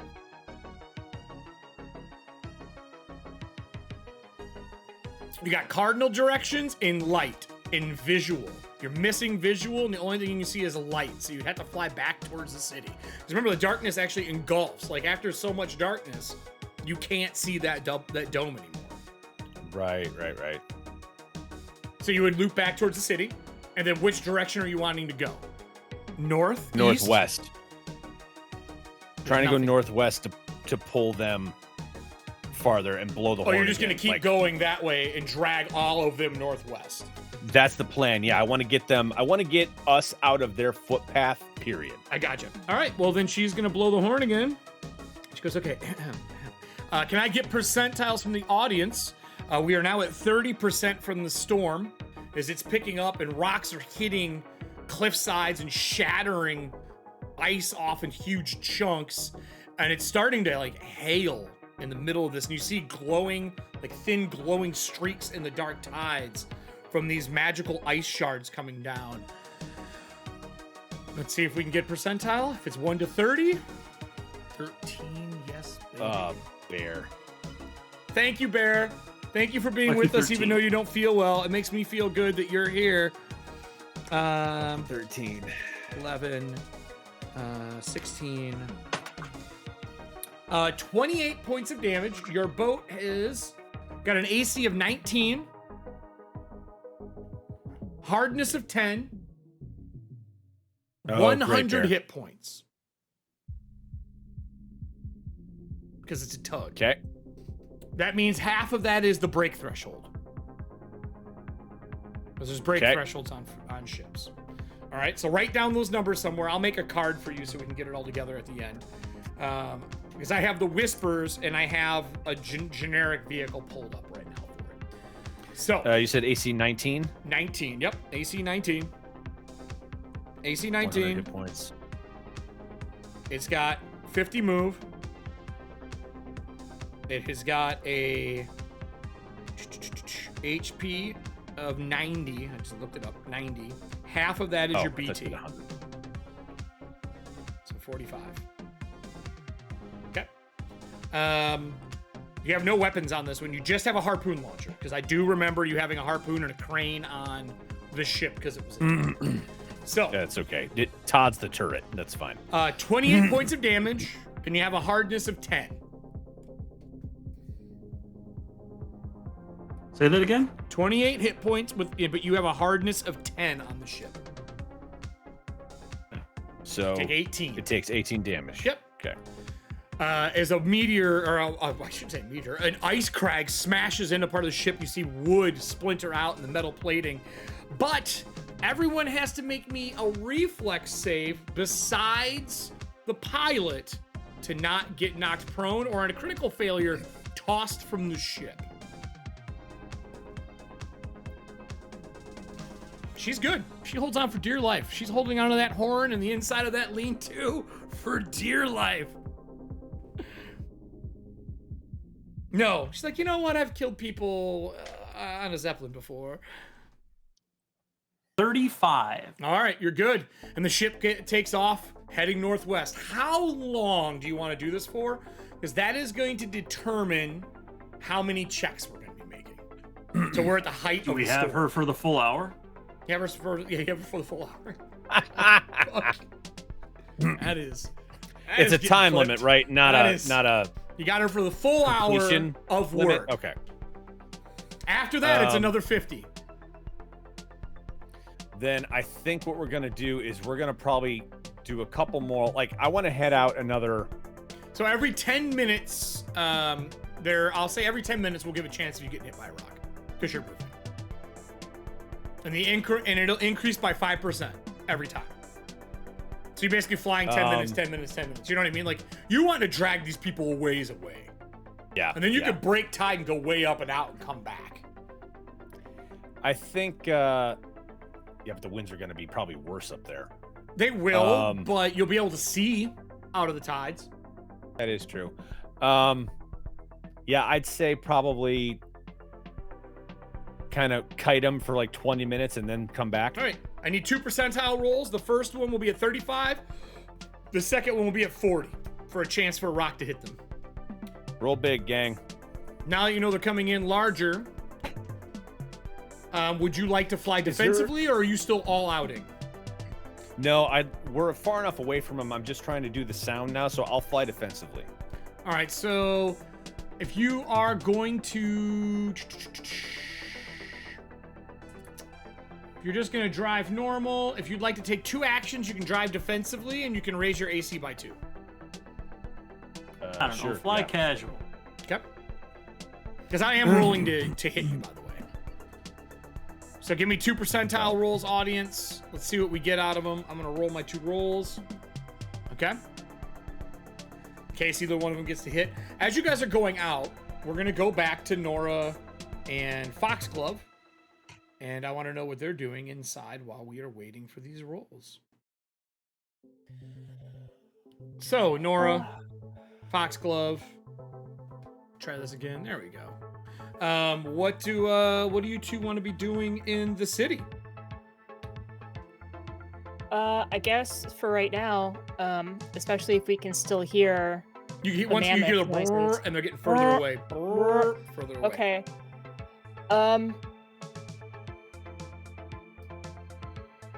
Obviously inform the town guard, the Earth Guard, and any other remaining True Faith members or anyone who's posted up like these dream nights. Yeah, the dream nights are. There's only one that is currently here, which is your girl. The rest of them are back because their HQ is outside of Merrifield. Okay. Well, it's more like whoever's posted up guarding things. Earth Guard. Earth Guard. Right. So then we would tell them what we know about the undead pacted, that they're good, immune to cold. You need gold. You need good aligned, or silver. Those are their weaknesses, and that we can't let them attack, like get a hold of anyone, because then they start to tear people apart and take the parts back to the facility where they create more. So inside the town, the Earth Guard gather up. They're kind of around you. I'll take us back to that area so we can all kind of see what we're looking at here. Back to Merrifield. So as we get back to Merrifield, and everyone is gathering around you two as you're discussing what we're going to do, they have a few questions. One, they would ask, should we fight them or only shoot them when they get close? 2, coming from another Earth Guard, he'd be like, what do you... If we're going to have to fight them with Holy, I think that we should position clerics of the faith in each of the towers with us to help bless weapons as needed versus blessing everyone now and sending them out. Because if we need more blessings, the worst thing we could do is tap their resource and then not have anything. Now you're seeing, like, our Earth Guard are trained. They're not normal anymore. Like, they fucking know their shit. And someone nods to that, and Venerus would show up and say, I'm going to take two men. We're going to circle the entire outside of the camp, go in one gate and into the other, and make sure there's none around the outside wall. We want the towers to watch us as we're doing it. We are not taking light with us. I can see just fine. And she has 2 other Earth Guards that are abandoned that she takes with her. Okay. She looks to Nora and to Foxglove and says, look, y'all have been gone a long time. There's a lot to talk about. But for now, I'm assuming the goal is we are hunkering down for a week, like you said, and protecting this place. Yes. All right. I want all the holy water gathered. And she points to one of the big, like, water tanks. I want that heated and blessed. Go get 2 clerics, priests, and get them to do that. And she starts heading out towards one of the gates. And then 2 Earth Guard go to find clerics to do so. And it leaves you with some Earth Guard. They say, Nora, is there anything else we should be doing besides what Venerus has asked us to do? Just keep an eye on it for right now. Sounds like Voss and Everston are drawing the giants away, hopefully. Another mammoth noise. Otherwise, I mean, hope for the best, I suppose. Is there anything that we need to be aware of? Anything that has changed that might affect how we would just have help people defend? who are tired and exhausted. They've been waiting for rest. I I can tell you that myself, I work every day of the week, and I have 2 days that I work a half shift. We've been doing that for 18 months trying to find you. They're basically content creators. They don't sleep. Right. Would it be more beneficial for us to spot some people during the week? They're all Erics. They all have beards at different lengths and different points of exhaustion. No, he would say, I don't think so. I think we should finish what we're doing. We're pretty organized. We're a well-oiled machine at this point. Venerus has trained us well, and us on the walls are going to be better than anything else. If anything, I would say people would love to know that what they've been doing has been worthwhile, and maybe bolstering the spirits of people. We've been batting down the hatches, making sure everyone's going to be safe. Maybe, I know this sounds ridiculous, but some door-to-door visits might not be a bad idea. I can tell you, citywide, we have a population of 6,696 people. We have a total of 1,484 emotional hit points. We are down to 600 emotional hit points for the city. Like, they're taxed. I rolled for 18 months how much damage they took as a whole. But that is what we are currently at. It's like 640 is what we're currently at out of 1484.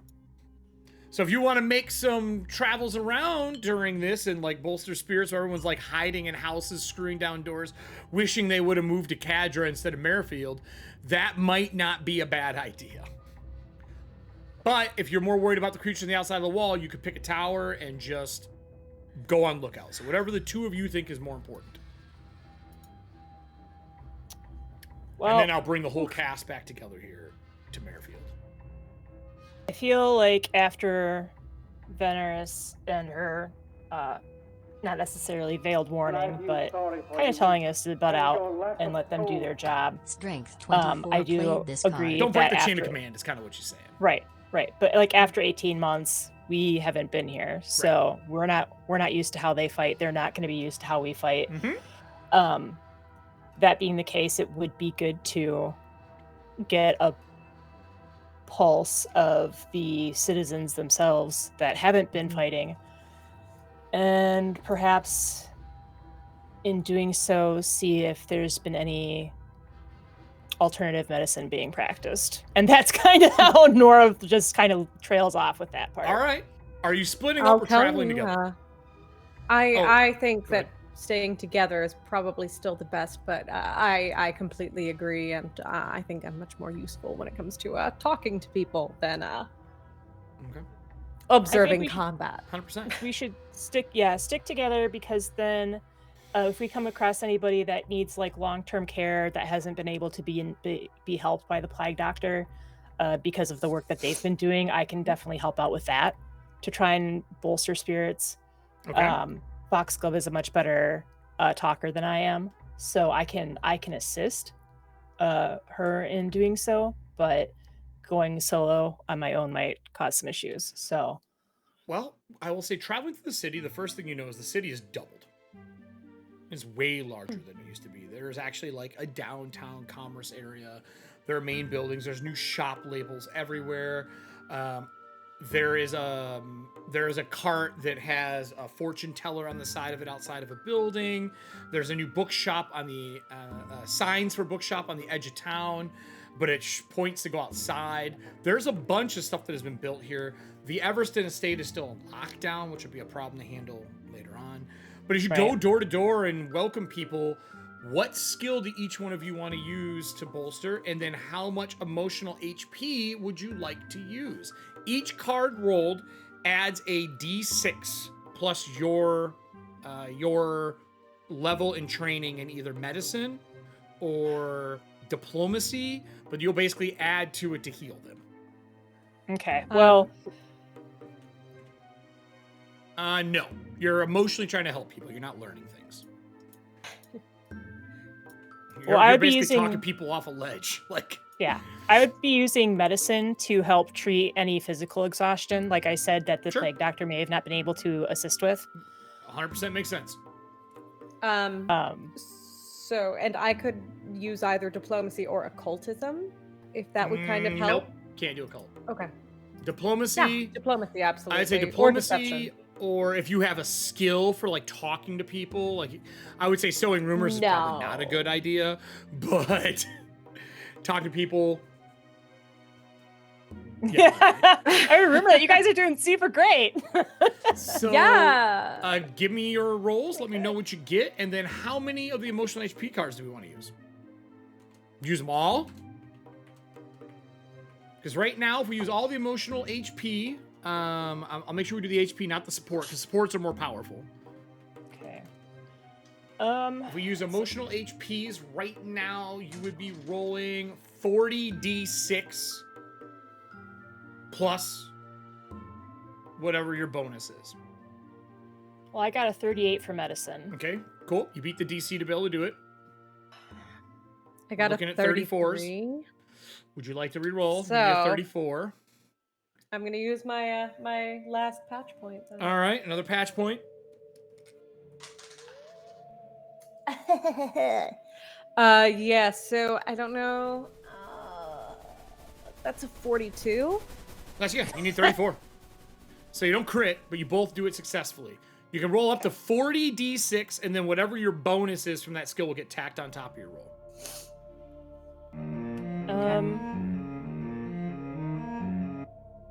2020. Do you guys want to roll 20/20? I mean, they are down a lot of hit points. I can tell you I have a chart, basically based on how much damage they take, is their penalty they have for all the things that the city does. And that is from Terry on down. Okay, I mean, so if we've got 40 d6, do we want to keep some in reserve? You want to keep 10? Keep 10 in reserve in case something goes sideways in this next week, which I'm sure it will. We do have emotional Yeah, that sounds support good. cards as well, which are bigger heals. We do have a few of those as well. But yeah, we can absolutely do this. So Okay. roll Can your we use dice, and the- I'm going to take us back to the big cam. So it's the dice plus Your our total skill. your total bonus from the skill, not your roll, just your skill bonus. Your training, all that kind of stuff added together. Oh, okay. So we're all coming back to Merrifield. The boat flies back. I will bring the boat back over to everybody. Let me grab it. There we go. Move it. Move it. I'll bring a copy of it over. Did not destroy the boat, surprisingly. I was really expecting to. So the boat will fly back. We will make it a little smaller. And then, where are you all going to meet up when you see the boat fly back into the dome? Are you going to go back to the shop? Or not shop, but the Everston's yeah, Everston's machine shop? It is a shop. What am I saying? Sure. All right. I'll put that over I think here. that makes sense. That's where we split, so. Yep. And I will get rid of the light off of it. We'll save it. All right. So then I will drag Voss and Everston over here. And the group will meet up there as we watch the emotional HP. How much did you two heal for the city? Between the two of us, we got 149. Okay. So 149. Awesome. And then people are happy. They're happy to see you. They're glad that all the work they've done for the last 8 months wasn't a waste of time. And so much so, a few of them have said, "Hey, well, we've been protecting the city. We've been gathering supplies and doing stuff.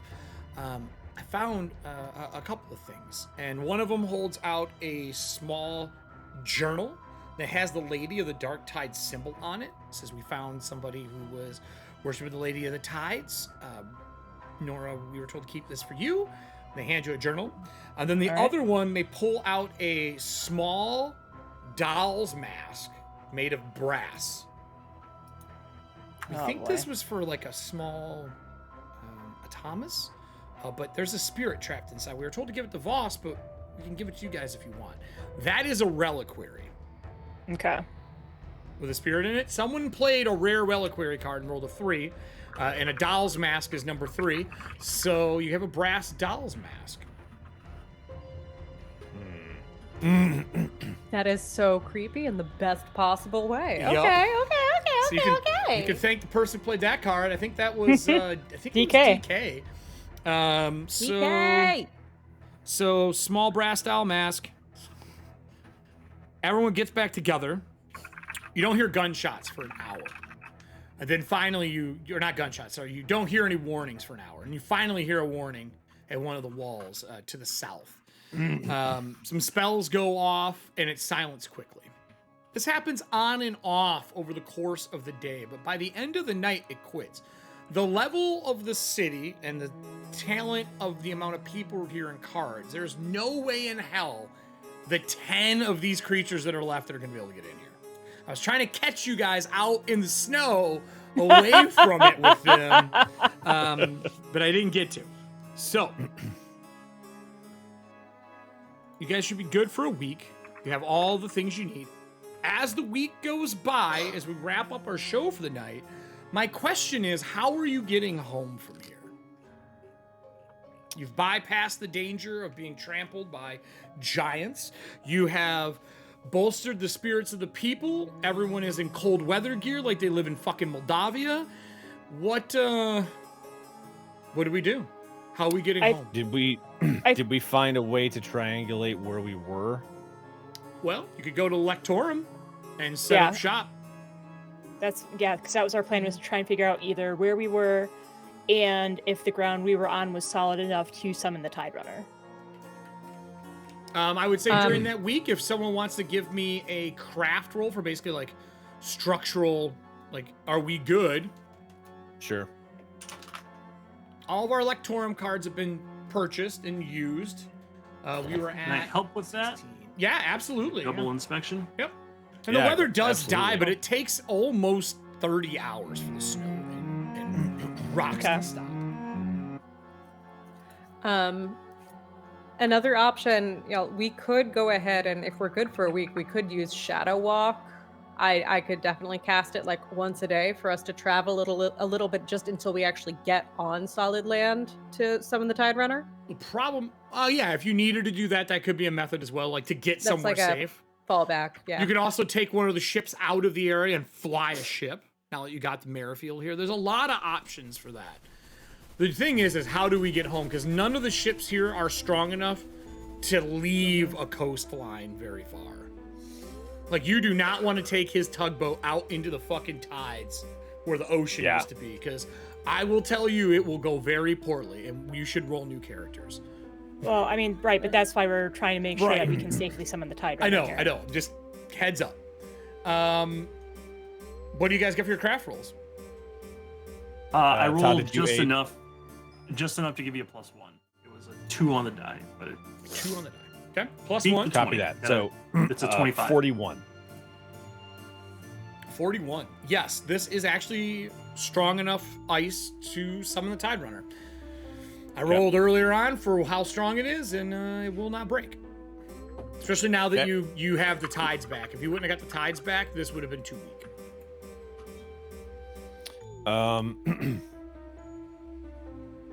I guess the only other problem to fix then is figuring out where exactly we are to get us a trajectory to get home. Correct. That would take the Lectorum. The Lectorum is the big building on the opposite side of the town hall. And then I think we talked about this last time. Would it be nature because of geography? Correct. Okay. Between that and then I know that they didn't write down anything on the map. Between that and then the map that we have. It'll give you a bonus. Stuff in? So the Lectorum is going to give you a bonus in general when you summon everybody to do the Lectorum.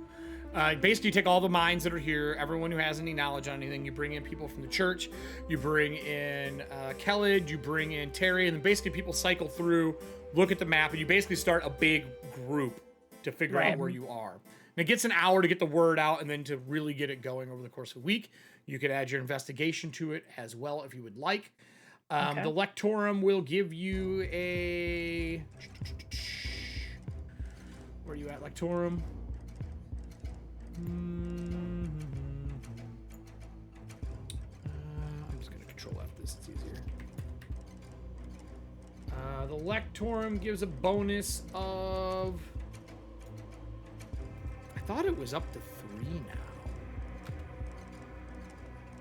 Right? Lectorum is up to 3? Am I correct? The one that I see says gives a +2. 2. It's up to 2. Yeah, it's a level 4. So you get +2. Is that the music? It sounds like scissors. Yeah, there's like weird noise in the background. That is the music. So yeah, it's a +2. York horror. So you get a +2 with the map. I'll give you an additional. I'll lower the DC with the map because you have an idea of where you are. That makes more sense. Okay. The DC to get out of here, remember, before was a 45. Yep. It is now a 40 with the map. Okay. That's a nature check. Nature.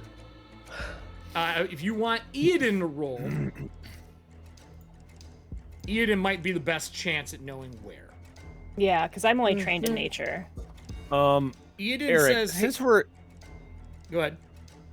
sorry, since we're here in the dark skies, in that week, can I do some searching around for a spirit that might be able to give us a location of where we are from? There's not a lot of people out here. Not in this crater. Like, you would need to fly out into the mainland. And the things that are out here are going to be the giants, howlings. There is that church way up in the mountains, but that's a flight. Like, that's a week out. What about any of the undead? There's no sentience left? No, there's Okay. just packed. So this unlike Ingrad, because it's a blasted tundra, there's not a lot of spirits roaming here. Because there's no population. There's no like major cities. It's just a bunch of small tribes out in the tundra. And they may be, I don't want to say binding their spirits, but if they worship them or use them for something else, like how the giants were, like they may be consuming them. And I mean, that is a good thing to know, though. There is not a lot of spirits out here. Now, if you were to have went with the howlings back to their place, maybe you could have done it there, but they're gone. They did not stick around for this shit. Yeah, and Kelly, how far did you walk to get here? 5 hours, I think. 6 hours, something like that. Far. Yeah. I flew in, and then I hoofed it. The only other option, because I know we talked about it before, is to maybe go back to the castle. There are a bunch of spirits in the castle. I don't know if you want to risk that. Well, it's not so much the spirits. I'm wondering if there might be old documents or something there that would give us a concrete location of where this was. Something to orient off of. I would say if you guys don't find something out in the first 2 days, maybe. You got a week. Yeah, let's see what we can find Like, first, storm breaks. because- You guys aren't batting down anymore. Everyone knows the routine. If you bring Eodin in to help with this, Eodin says, well, here's the thing. I do have another way to get you back home now that we're not in a storm or in the middle of this infernal blasted land. I could dream walk you back. We want everybody Yes. back to the mainland. Right. We close everybody up in the lantern. You give one person the lantern. I can dream walk up to 3 people easily. I could send you through the dream. As long as none of you have been marked by Darkane, I can send you through. I'm going to roll perception while he's talking to us Sure, to see yeah, if absolutely. he's lying or if he's been influenced, because I think at this point we all know not to say his name out loud, and Right. Homie just said his name out loud. Right. That is a 40. He said it. You know that you have to say it in succession, like a couple times in a day. Him saying it once is not going to ruin everything. And he has been dealing with this for 18 months. But he seems good. He is dressed a little differently. He's more in his spider form than his human form. He says, I have had the people working for us for the last 8 months weaving dream spider webs between here and random locations. I shouldn't say random. Picked breaks in the veil trying to find you and find a way home. We make little pocket spaces between the nightmares that he makes, and those pocket areas are where we send our knights to go scour the nightmares for you. We got lucky, and we opened one into his home base, his HQ, his main nightmare, and we found you. And it was just the luck of the draw. But I could send us close. We have a spot near the Arcodius crater that we could send you to. It is a risk. Since we also have a week, Eric, I'm assuming at some point we're going to go try and talk to Loretta and Nero. I don't know. See if they're okay. That is up to you if that is something you guys want to do during the week while you're here, or you'd rather wait till you're back in Merrifield and do it where you have access to everything. I would rather do it when we're actually. I mean, we're in Merrifield. So here's the thing. So when we were trapped in the dream realm, they didn't want to talk to anybody. You all right there? Now that we're. You okay? Now, Allie? Me? No, Allie. I'm talking. If Allie was okay. Allie. Okay. Wait. Yeah, no, I'm thinking, and also having allergies Okay, I was at the like, same time. I can't tell if she's dying over there. What's going on? Okay. So No, yeah, I'm over here and I'm like thinking, and apparently I have an animated thinking face, and also I'm dying from my allergies. So Gotcha. Okay, good. As long as you're good. So go ahead, Nora. Okay, so we were under the belief that by actually bringing Merrifield out into the material world or plane would ease the pressure on Loretta and Nero because everybody was out. Yep. If that's the case, it might be better to talk to them now, specifically because there aren't that many spirits here. Okay, well, Eden says then I will tell you how this works, and then you can decide if you want to do it. While you can carry the lanterns and do what it is what you do to bring everyone with you, going through the dream realm, if someone has been marked by Darkane, and he says it a second time, if someone is marked by him, we will... you'll get trapped. A higher chance. They can reach into the dream. Now, with that said, I have prepped what is needed. The next time you say his name in a dream state, I can attach a thread to that person and send them through the dream. It's like focused planar travel, is how I'd explain it. We send the word out as a beacon to where he is in the nightmare realm. We pick a dream dimension that's adjacent. We send you to that one. You grab the thread, and then you ride it back to the one that I thrum, and it will send you back towards where Merrifield belongs. We have been doing this a lot for 8 months. It is not foolproof, but we have not been caught doing it. Okay? So do as you wish. We are primed and ready to go. We need one person at least, but I can take up to 3. Can you see if someone has been marked by him? No, I can't, but the Plague Doctor has been helping us with that. I see. Oh, good. The Plague Doctor has, Terry and Jin have been collecting the nightmares for people to basically hunt down you all.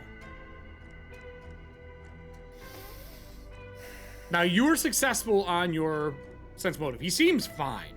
Maybe a little bit on the, like, you're playing in some dangerous magic territory, but he does seem fine. We do have ways to get rid of marks if you do have them. If you'd like to see the doctor, I'm sure he can help with that. He can find out what you have. We draw it out through some crazy process that it uses. But the doctor has been pulling all the nightmares out. Successfully. So instead of doing the nature check, he's selling us on this. That's just what he said. Like, you can talk to the Plague Doctor, and that's how it works. But if you want to fly home or whatever to know where you are, I can try. This map is not great. We do have some world maps here from people who have traveled. I'll try. I do have a question. If he's been extracting the nightmares, that's very impressive. But what has he been doing with them? They're all the creatures that you see in the cages in the mayor's Have it- office. They've been using it as like fuel to find us, right? They've been questioning the nightmares and tracking you through the nightmares. Right. I got a 42. So he knows roughly where you are. He can get you back to Ingrad at the very least. Like, he can point on the map, like, here's where we are. This is the blank space. We are roughly this distance. I can at least get us somewhere into Ingrad and go from there. And he, like, triangulates and draws a map and, you know, puts the cables out and does everything that needs to be done and pins it. And you have an idea, roughly, of where you are. Because he's triangulating it off where Turmoil went down. Okay. Everston, do we want to check on the manor before we pull the trigger before our week is up? I would like to, even if it's just to get a status update. Okay. I just feel that with the lack of spirits here, it might be actually safer to talk to them. Well, we can do the start of that. How many days are you gonna give before you go to do that? Like basically 2 days for the snow recuperation. Third day you start the Lectorum. Eodian comes in, tells you that he can do the Dream Walk, or you guys can use his help with the map to find you a way home. I don't know if you're doing teleportation, using the train and doing the planar jump, which is probably the most successful way to do it, using a card. Then on the 4th day, do you want to go talk to Loretta and Nero, which means everybody would be healed up. You'd have your spells back, because then you would have that morning to prep spells if you want to go talk to them. All right. Probably would be the best idea to wait for that. Yeah. I'm a little spent. Well, I wasn't saying let's do it now. I'm just saying, like, while we're here at some point, Right, because hopefully there's a lack of interference from the spirits. So, Yeah. let's do at least the opening scene for this. This is pretty short. I'll assume you prep whatever spells you want before we get into anything for that day when we come back, because next week we'll talk about that in a minute. But next week, obviously, we are not here. Right. We'll be prepping for Gen Con. So I have to scroll pretty far to find the fucking Everston estate map. Serving by the way. hands It has played been this card. A while. Yes, there are 32 maps. Look at them sharks. There's 32 maps between here and there. Oh, I forgot about the fucking sharks and shit. And the bears. Oh my. Wow, it has been so long. There's a random Oliver in the second floor living hall. Oh yeah, there is one there. It's just a stuffed statue of him now. When I kind of tossed him. So let's delete our characters. I will ping. It's a spot of blood left where he was. That's great. We were Not on ominous the at all. first floor. Is the first floor on this map? Nope. Nope. Oh, hold on here. Now I know how to do rolling tokens. I will definitely do that next time. Okay, there we go. Send. Clear. Send it back. Whoop. Main floor, right up here. So as you get to the gate is locked. Nora and Everston, I think you're the highest perception, right, Nora, out of the group? Yeah, I've got a 37. Okay. Everston, you can feel the lantern hum at first, and then you hear Loretta's voice. And the song that she is singing sounds like the same, like, bedtime song she would sing to you back in the day. In the courtyard to the Everston Manor, where the fountain is, and there's like the big track that goes around, it goes out to the guest house on the side, and then the other one would go out to what is now the machine shop. There are 6 people congregating next to the fountain that are all spirits. They're visible to everybody, and they are a sickly yellow. not normal. They don't turn around, but they seem to. They have books or something, but you can't tell from the distance because you're not through the gate yet. On the opposite side of that, there is a man in black robes. He is definitely a specter of some form, walking around chanting in hollow. Anyone who has occult at least master can make me a roll.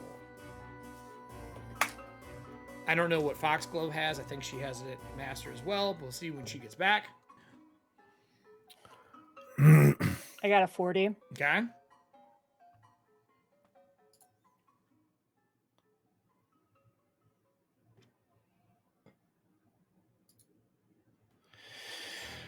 Does this have to do with mental possession, prediction, or scrying traits? Well, one more time. What is it? Mental possession, prediction, or scrying traits? No, not Okay. yet. Then I have a 43. A 43. Yeah. Would Nora just like to help him? I mean, yeah, because that would be a crit, so then he'd get a +4. Okay. 47. Dope. After I say this, I'm going to need a Gravelighter lore from Everston. There are 3 people out there. This person's walking around and chanting to them, and you realize that they are not holding books. They are holding cloth, like sacrament cloth, that are all tied to the person in the middle holding a lantern. The ritual they are currently doing is a very old version of how you tie people to a Gravelighter lantern. That is what you would know. Can I get a Gravelighter lore check from Everston? 42. The chant that they're doing allows you to basically bind someone to a lantern. Once bound to a lantern, what happens to you? You can be reborn. Oh no. Who are they Eric? binding? The guy in the black has a sacrament cloth tied around the lantern, and then the 5 women that are chanting. Putting 6 people who are trying to become Gravelighters tied to this lantern. Say to the group. Binding them to the lantern. It's an old ritual, but it checks out. Eric, with my 47 occultism, with Nora's help, are we seeing a memory? Are we still in the dream? No, this is real. So are they trying to bind themselves to our lantern or a different lantern? A different lantern. Oh, okay. Remember what Nero and Loretta used to do? This used to be the place original where they group. made the lanterns. You got it. Only been waiting 2 seasons to do this.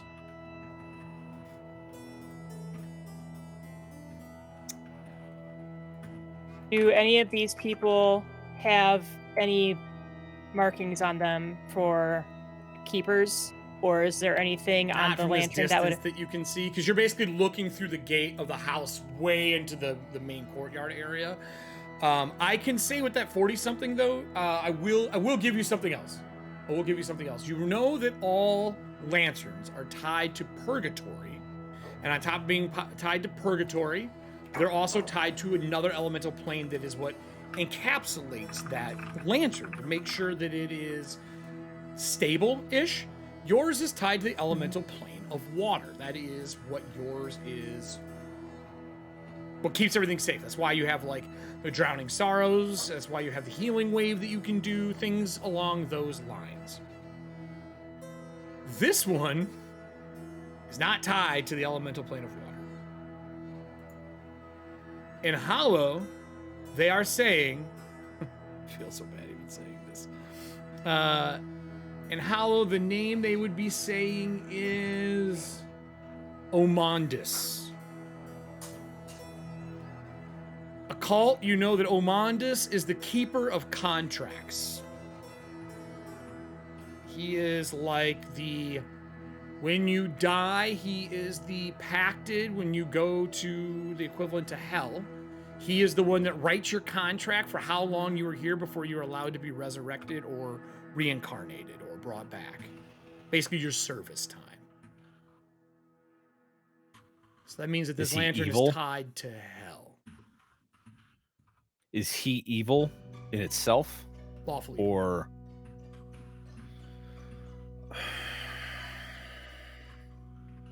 I'm sorry, did I hear contracts? Ha! You did. Yes, you picked the wrong lantern. Because it's spelled Amondous, Amondous. Because I happen to be legendary in legal lore. So that is what you see in there. God. I would like to ask the group before we end tonight's show, what is the plan? Are we going in and stopping this, or are you letting it happen?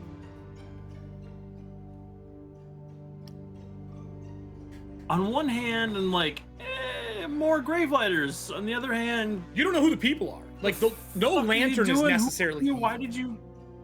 Here's the thing. Here's the thing. So if Loretta and Nero tried locking themselves away specifically so they wouldn't lash out and hurt other people, how the fuck did these people get in here? So we either need to talk to Loretta and Nero and see if they can answer us.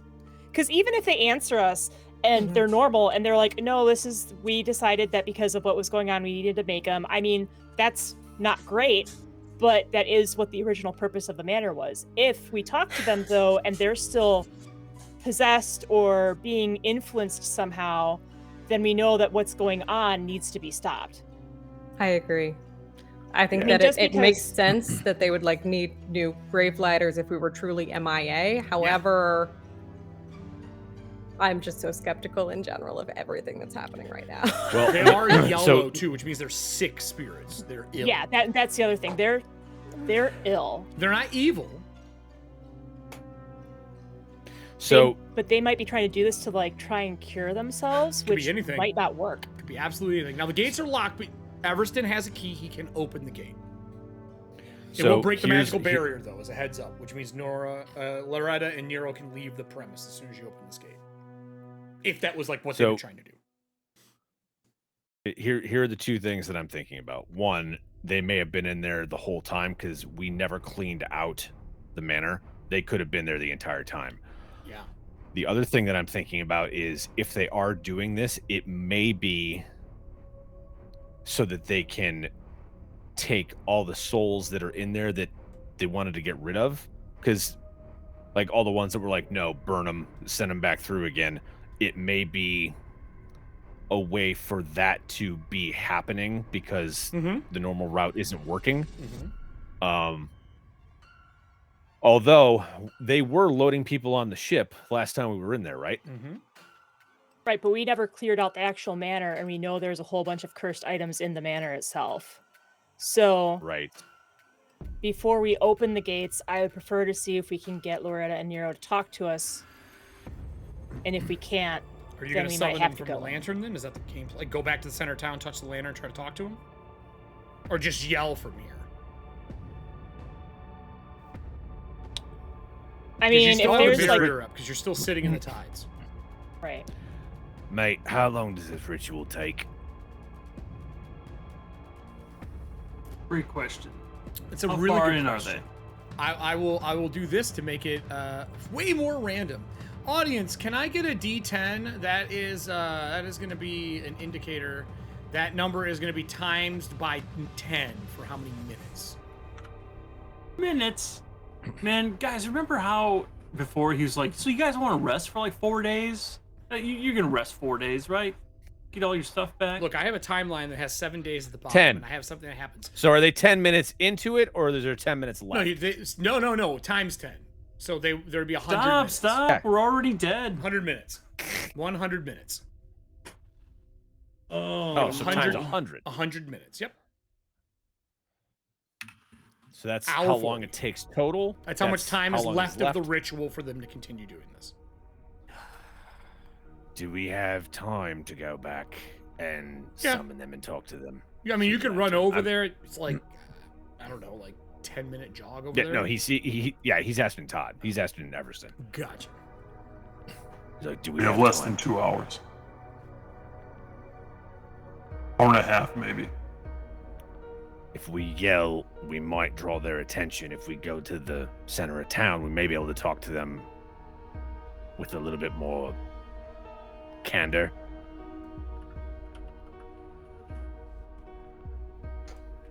What's your Then best we better guess? go. All right. Sting, the musical Sting. All right, so you guys are gonna head back to the Lantern to talk to Nero and Loretta. So when you get to the Lantern as a group, is it actually I should say, are you going as a group, or is somebody staying here to watch, or do you all go back to the Lantern? I feel like if I'm sorry. I was gonna say I can stay to watch because now that we're actually in town and the storm has passed, versus us just running around all over the place, I have a soul stallion. Yep, you sure do. So I can keep watch at the manor on the stallion, and if shit goes south, then I can start racing back to town to talk to you guys. Cool. So you get back there, you touch the Lantern, you summon which one, Nero or Loretta?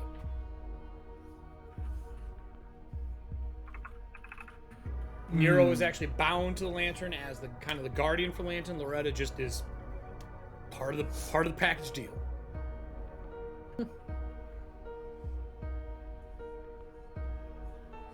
Coin.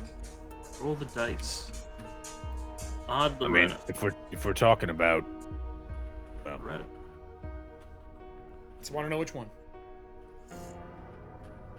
I feel Loretta would know more, but Nero is probably being affected by it the most at this time. So Which he might be all have the a more little reason insight. to contact Loretta instead, because Nero's probably under a lot of strain. You know, Nero was the craftsman that was building the lanterns. Loretta was the person who was helping write the rituals and the knowledge pieces that were needed to gather the pocket domains to actually, house them. So one's the craftsman, the other one's the magical source.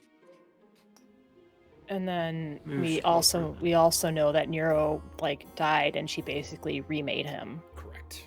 So he might be under her control. They were failing making lanterns all the time because they didn't realize they needed a spirit bound to the lantern, like a major spirit.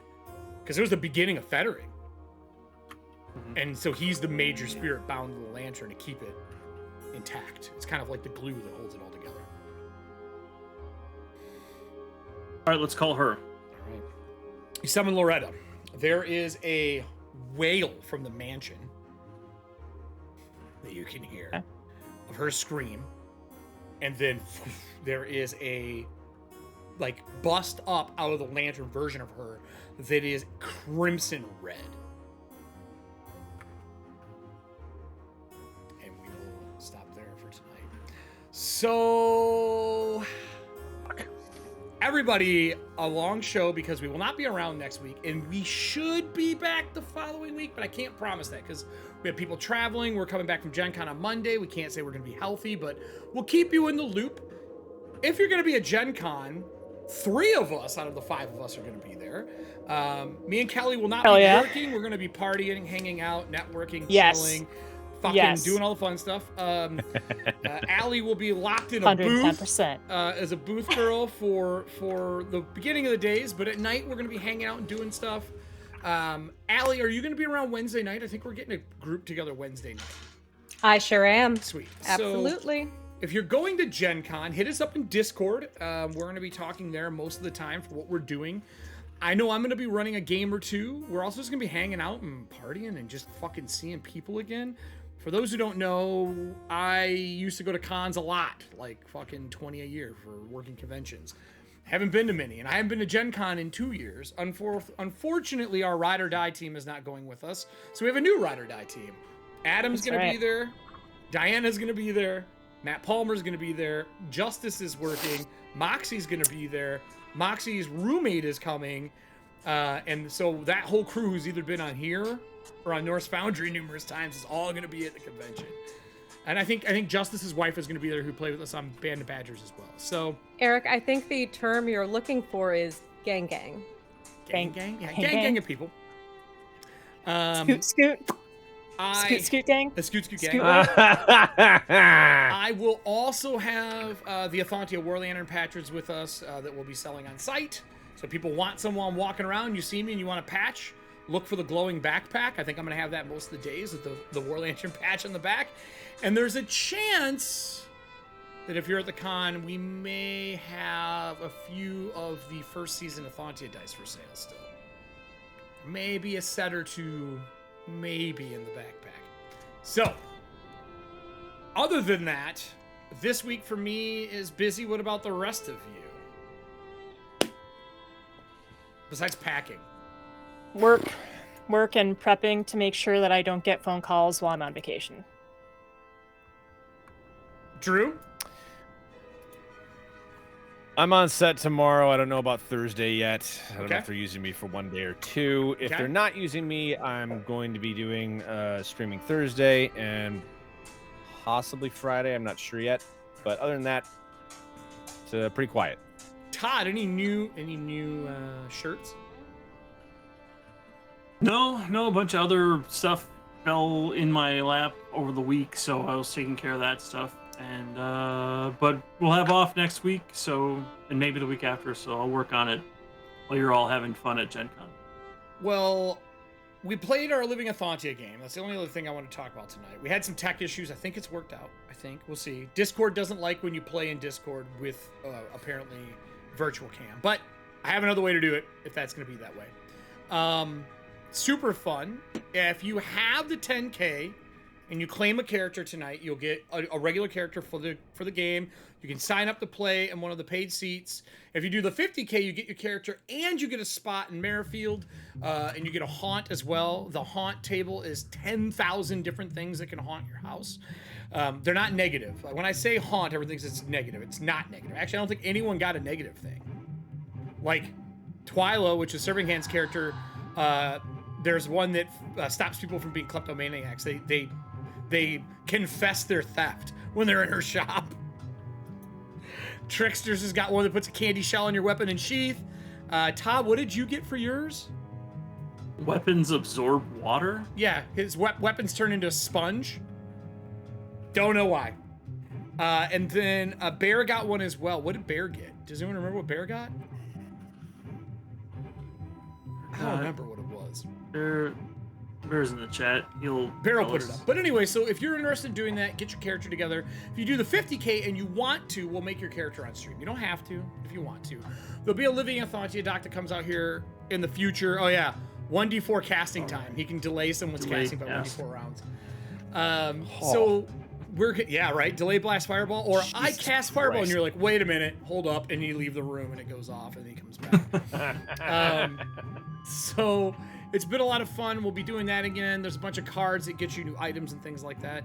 And then in the background, Todd, I don't know if you want to talk about it at all. You want to say anything about maybe doing stuff for people in Living Ethauntia?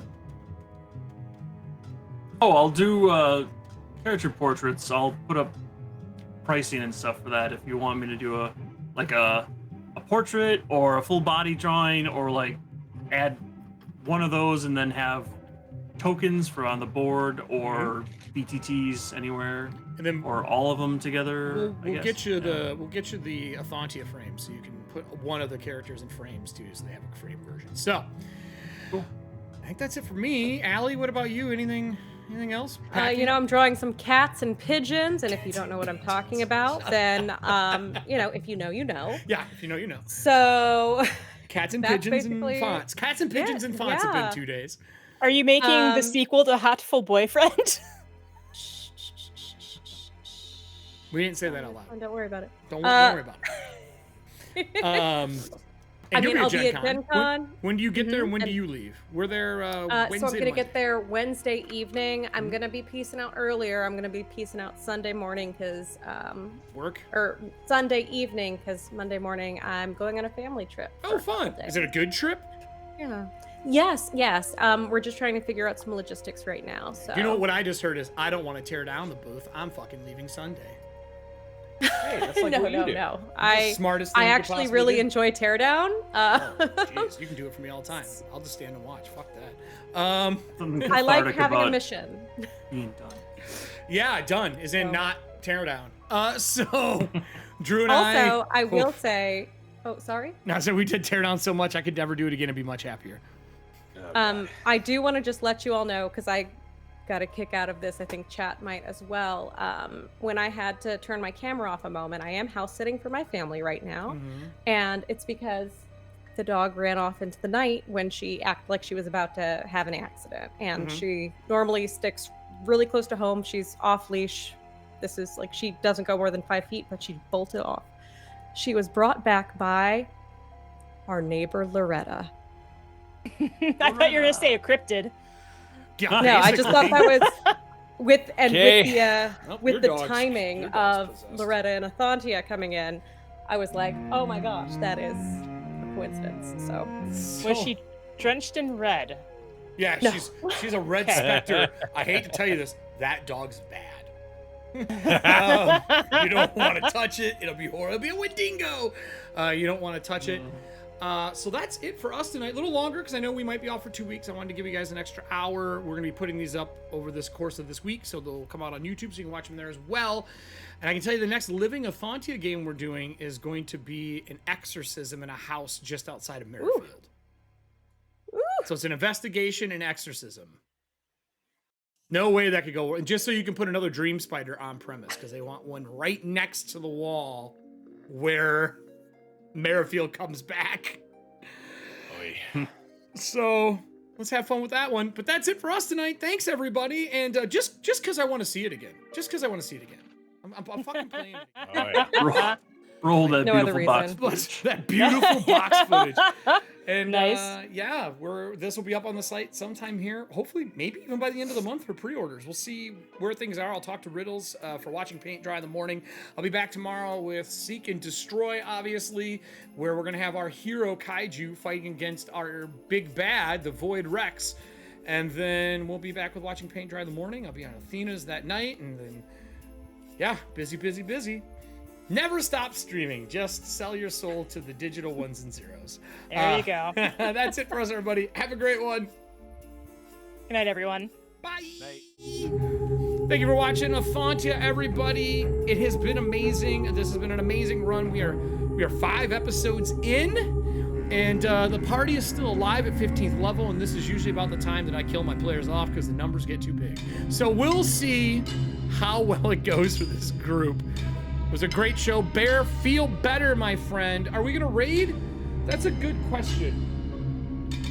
We'll go read perception. We'll go raid Adam and Diana. Let's go raid Adam and Diana. Yeah. What is theirs? At raid Alex Rowe. We're gonna go say hi. Boom. Let's go say hi to Adam and Diana, everybody. Love you all, and we may be back the second Tuesday, but we will see. Bye.